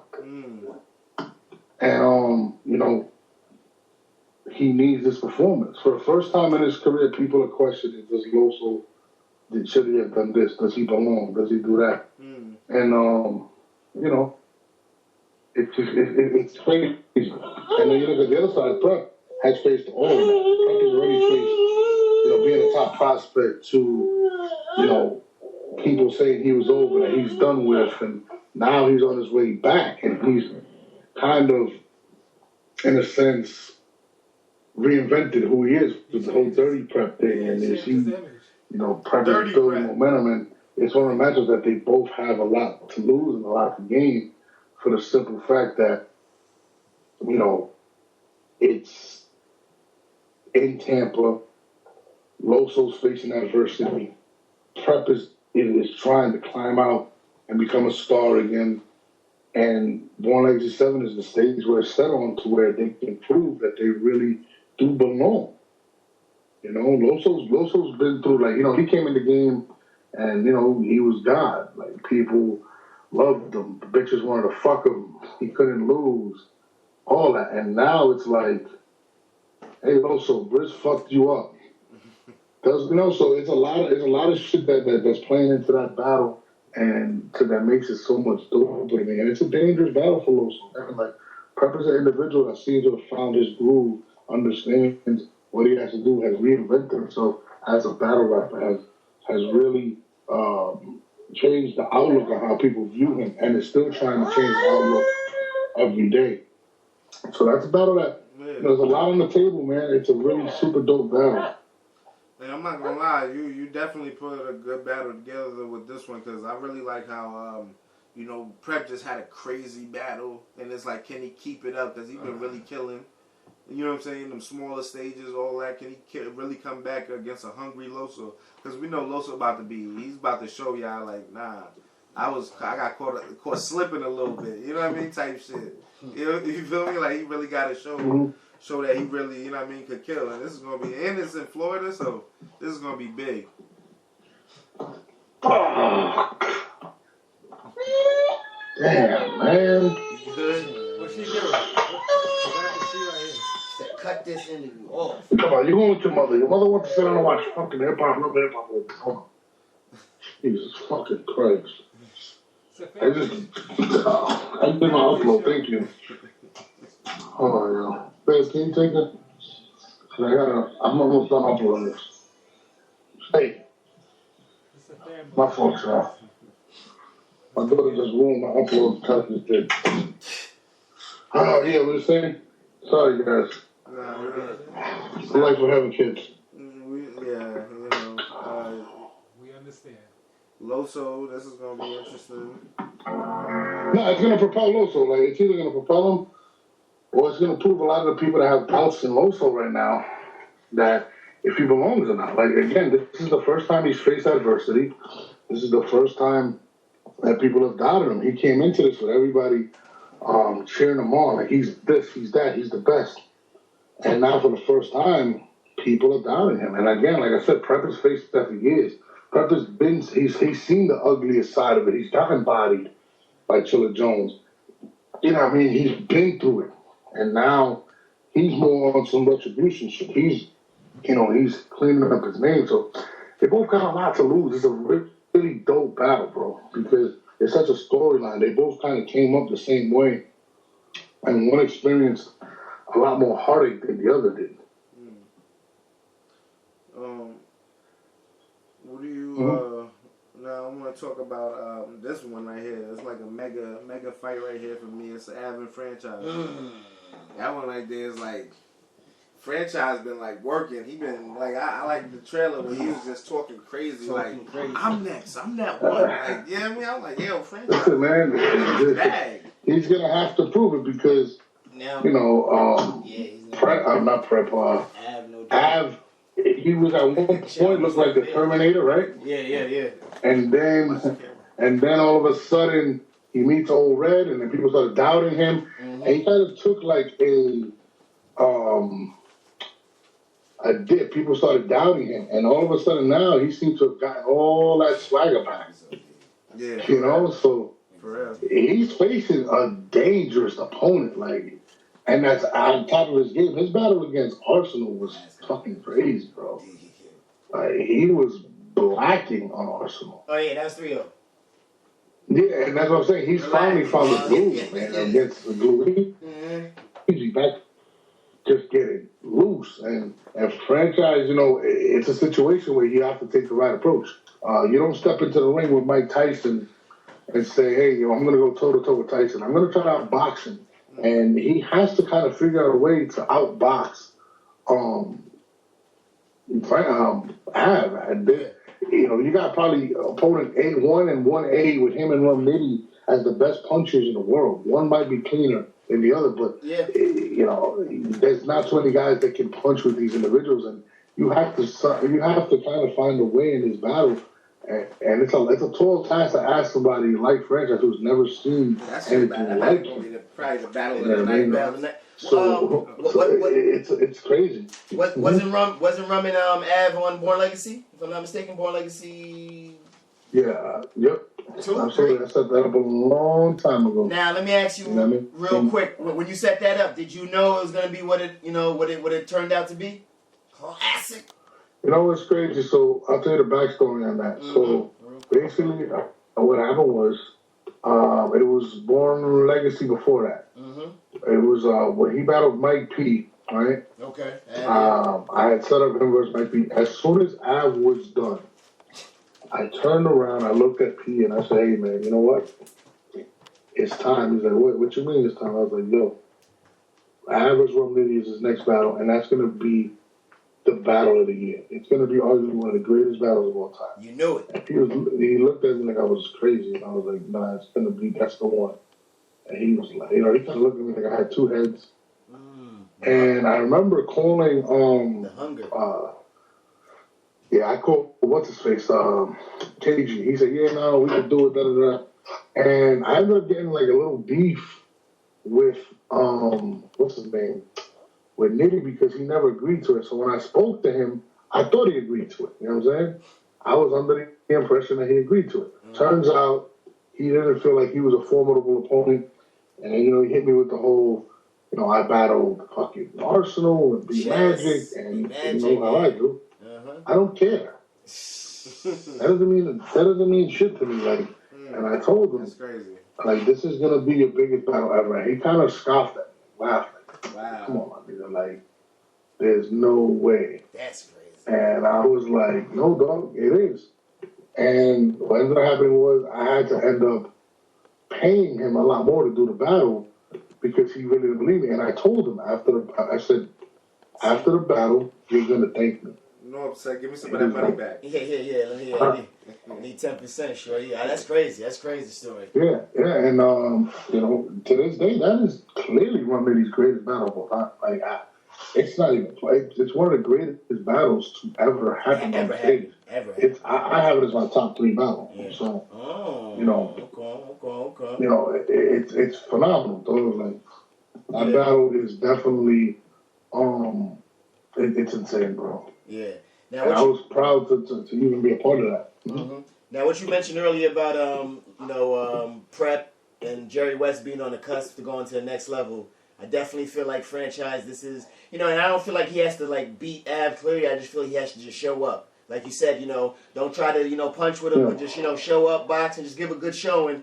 And I think, he can get that big stage next. I think he deserves it also. It's almost like when Mike Tyson was coming up and, you didn't, people didn't know how to beat him. You had to figure out a way, a formula to actually beat Tyson. You weren't going to sit there and go toe-to-toe, man. It took a while. It took him, imploding as a human being, but it took a while for people to actually see Tyson lose. And that's just kind of similar situation. He's got to figure out how to beat, how to nullify the way this guy punches. This guy punches like no other. Outside of Rum Nitty. So he's really has to figure it out. It's a tall task, to be honest with you. A super tall task, but this is what Born Legacy is. You say you're ready, right? Show us you're ready. I don't want to hear you're ready. Show us you're ready. And this is one of them things that he's going to have to show the world that he's ready for this man. I can't do nothing for him. You can't do nothing for him. You know what I mean? It's all up to him. He has to make it to where, he has to avoid all the big shots, man. And It's Born Legacy 7, man. Either you belong or you don't. And this is a battle where it's more than just having a good battle. It's do you belong against the elite, against the world's best? And Av has proven time and time again that he is one of the best to do it, period. Nah, that's real tough, man. A lot of these guys got tough matchups. And, franchise might have the toughest matchup. Yeah, most of the battlers ain't giving franchise not a shot though. They say Av is too dangerous right now.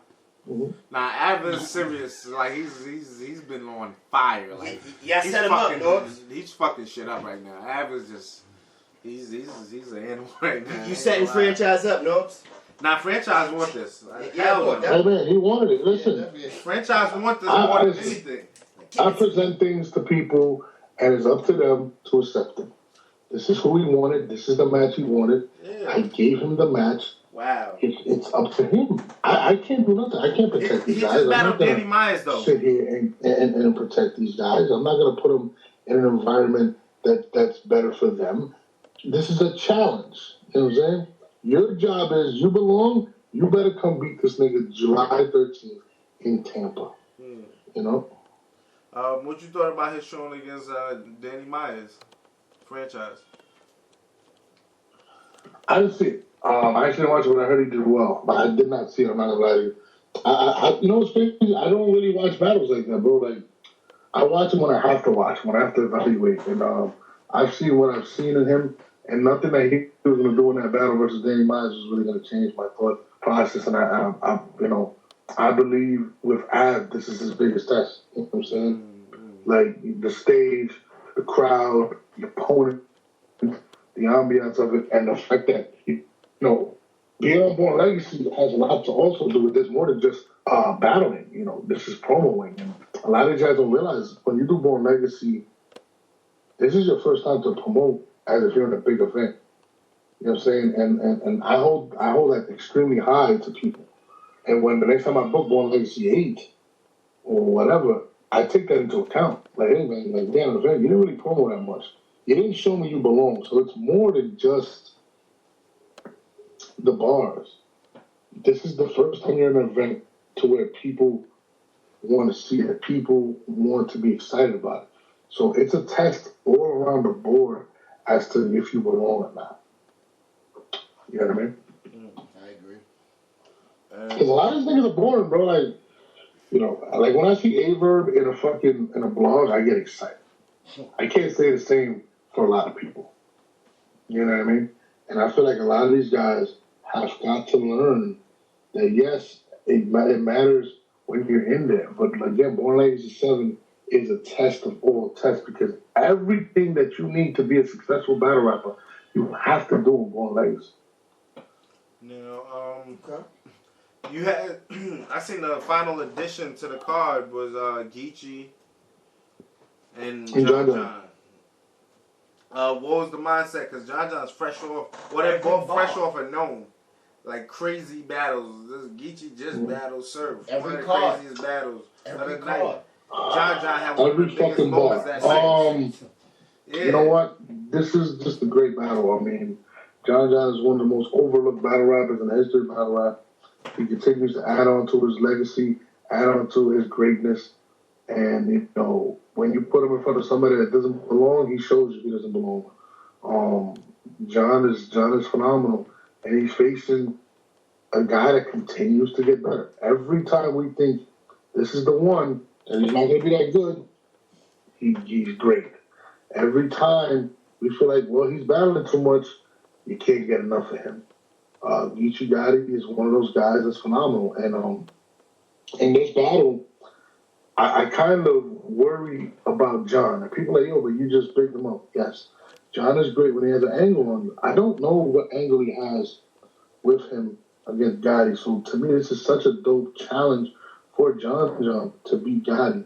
And in the flip side, I think Gotti has a couple of angles that nobody has touched on that Gotti of all people can bring out and make people react to these angles a lot more. And Gotti again, he's off to the bag. He's trying to get that champion of the year too. He's probably the lead to me, and he's motivated. Gotti is motivated by being great, and a lot of people are motivated by getting attention, and Gotti's one of those dudes that does it. He really believes he's the best in the world. He really believes that and he's another guy that doesn't run. Him and Chess have a lot of similarities. And I believe that Gotti will be prepared in this battle. A lot of people, for some reason, had him losing to Surf. I thought he beat Surf. I thought it was a great battle, though. But I believe he's going to continue to keep going and going and growing. And he's, John is in his way. And at the same time, same thing with John. Listen, the only thing that worries me is the angles. I think John is phenomenal in his angle. This is going to be a challenge for him to find an angle that's going to help him win that battle. There's not a lot you can say to Gotti. So again, this is Born Legacy 7. It's a lot to win. There's a lot to lose. And John is on a tear right now, but he's facing somebody that's on a tear too. And there's not a lot of weaknesses in Gotti. Yeah, and John, I know this is definitely gonna be a fight, man. So, and he's still kind of fresh. He only had 2 rounds against Jack, and it felt like a complete battle. So, I mean, listen, that was a phenomenal performance, but this ain't Jack Boy. This is Gotti. Nah, facts. This is a whole situation. Gotti's gonna come with 3-4 rounds. He understands how to explain to a crowd pain and turn it into a weapon. And I feel like a lot of the stuff that people did not address with John will get addressed in this battle. And I feel like this is crazy. Yo, man, for everybody in the live, man, make sure you get your tickets. So, Norbes, just for the people who's in the live and for those who's going to be watching this later, what's going on with this event? Is pay-per-view? What's the situation? Like, you know what I'm saying? No pay-per-view. Only way to get your ticket is on universe.com. Go to Tampa, Florida, Born Legacy 7, or you can go to my Instagram, @StreetStarNORBE, or my Twitter. The links are all through there. They're in my bio. You click it, you get a ticket. If you don't get your ticket, you're going to miss it. There is no pay-per-view. If you do have the app, we will release John versus Gotti 24 hours later, but not the rest of the cards. So for those that don't know what an all-app event is, that's what it means. It's going to the app. No pay-per-view, nothing else. Now, so the only way to see it is to do that. Yeah. Is the rest of the card maybe during the week, like the rest of the next week, is that going to be released to the app? So we talked to Beasley. I don't know. No, I don't think so. Okay. I'm not sure, but I don't think so. Okay. Well, Beasley said within a week that's what he wanted to do. Oh, then it probably will be. Beasley, he uploads it himself. You know what I mean? So I don't know. That could be it, but okay, I know you're gonna have to wait. So if you want to wait, if you're not in Tampa, just get the app and you'll get to see it in a week. Okay, Beasley uploads himself. Does Beasley do the editing himself too? Because I know the voice and all that. I always wanted to know that. Nah, Beasley, he actually shaves Smack's head. That's what he does. URL. That's his main job. He shaves Smack's head. And, URL. That's how that goes. But I hope you guys come out. All of you guys are coming out, right? Except for now. Now it's just Hollywood now. Nah, I'm not Hollywood. Now is he coming? Nah, he ain't coming. He said, you know what? Norbes is going to be there. He's the only person I like, so I don't know. Yeah. He said he said the soldiers. Yeah. Nah, Hiphopisreal is definitely going to be in the building. Mm-hmm. You're definitely coming now. I know you're whipped now. You're married. You got a daughter. Nah, it's I don't want to put that pressure on you. Nah, I just got a new little situation, work-wise and everything like that. So I literally just got into the situation. So it's like, it's a little tough to kind of get around there and see if I can make it back home Monday without spending that extra bread. You know how that shit Wow. So basically your wife said you can't. Okay. Hey, I mean, I take that too. You know what I mean? It's all good. Someone coming out on Tuesday. Listen, my wife is the boss here. So. I'm not mad at you, bro. It is what it is. Nah, but Hiphopisreal would definitely be out there in Tampa and giving that live coverage. Leave that Haitian Errol Spence Canelo Alvarez. Yo, no, stop hating on no bars, alright, man? Like I said, you know what? You're going to bump into Errol Spence too. You're going to love him too. You're going to take a picture with him and everything, man. I like Errol Spence. Oh, okay. I'm just not crazy. I'm not crazy about him either, you know what I mean? No. I know. I like Errol Spence. I think he's good. He needs to fight, what's his name? Who? Thurman. Not Thurman. Crawford. Thurman. Crawford. He needs to fight Crawford. Okay. And then he needs to stay away from Canelo. Like, he really needs, if he wants to stay undefeated, stay away from Canelo. Like, all jokes like, he needs to stay away. Who's your second favorite boxer? And then I'm cutting it there. Who's your second favorite? My second favorite boxer? That's boxing now. Don't give me nobody retired. Right now. Wow, that's a tough. I mean, my favorite boxer of all time is Floyd Mayweather. I love Canelo Alvarez. Damn, I'm not gonna front. I really like Andy Ruiz. I think he's dope. But I just love who he is. He's amazing. Oh, here we go. I do like Crawford, man. After watching Crawford, I'm like, he's dope. He's a kid. He's a Guatemalan kid. He fights in Lomachenko's division. You know something, I think, man. Andy Ruiz, he did fuck Joshua bad. He did, yeah. He beat the shit out that man. I like him. He whooped his ass, man. No, exactly. I mean, he can fight. I mean, listen, bro, like that fat nigga can fight. I couldn't believe this shit. People realize, man, like, yo, he did him dirty. I was like, yo, why Joshua let this dude beat him up like that, son? You know why he lost? Because if you watch the heavyweights, if you watch Deontay Wilder, if you watch a lot of these big, brolic ass dudes, they're really not great boxers.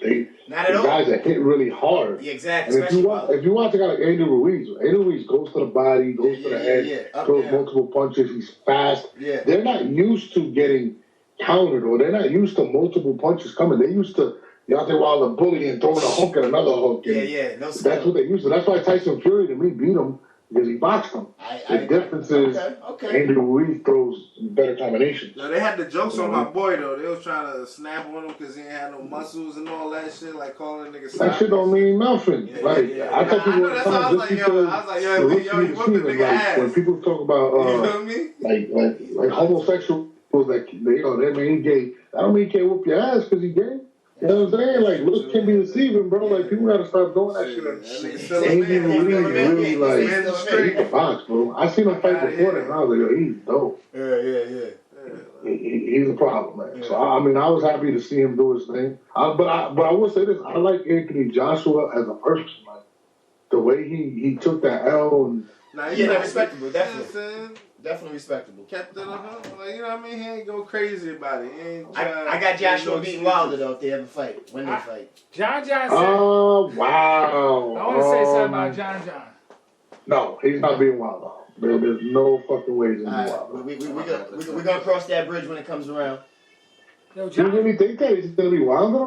I'm not crazy about Wilder. I don't think. But it's what you said. It's what you said earlier. I think Joshua has more boxing skills than Wilder. But obviously, if he gets caught, it could be night. But he does. No, I agree. It's just the problem with me and Wilder. I mean, with Joshua is, he's gonna have to fight behind the jab, and he can't be bullied. You see, what happened. And I don't know, man. And it's a. I wouldn't. I mean, to me, I like Ruiz better than all of them, to be honest, me personally. Okay. I just think he has the best skill set. But then if Wilder hits you, bro, you're gonna wake up like 10 years later. Shit. I mean, so. No, I wanted to say, thank you for rocking with us, man, giving us another dope show, some good insight on what's going on. You already know, man, and definitely, man, Tampa is going down. Make sure y'all get y'all tickets. Pull up. Get your tickets, man. It's gonna be lit.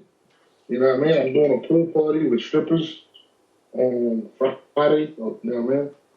I mean, you can't go because your wife's not gonna let you rock. But I'll tell you about it the next day. You can't go either. You know what I mean? Nigga, I know that, man. Shit, man. My wife gonna be there with my 2 kids. My daughter not gonna let me rock. So, man, I'm trying to tell my wife, like, yo, you gotta like girls, bro. Like, we gotta do something. You know what I mean? So she's not really rocking with that. Yeah. Tell the people where they can follow and get the super insight on the life of Norbes, man, and what's going on with them. Follow me at youtube.com/The War Report Radio. That's where my show is on live. Norbes Podcast. My wife runs shit.com. Amanda Velez. That's my wife. And, we're going to turn up. Donation 7, July 13th, Tampa, Florida. Let's do it. It's going to be a movie. Nah, you already know. We out here. Norbes, once again, man. Appreciate you. Zapaseng. Let's get We it. out. Hola. Buenos noches. Nah, real talk, man. Appreciate the fans for That y'all was cool, rocking man. with us. Definitely. They like the conversation. They said we got a real cultural and educational in the chat today. Yeah, shit That's got a real. little different. That's a little Shit got different. real, you know what I'm saying? That's But a little yeah, different. nah. Salute to everybody though, man. Salute to GP, no bars. It's your boy Knowledge of God, Hip Hop is real. We out here, we signing out. Until next time. John said he was going to teach Geechee Geechee? Gotti, son. He did say that.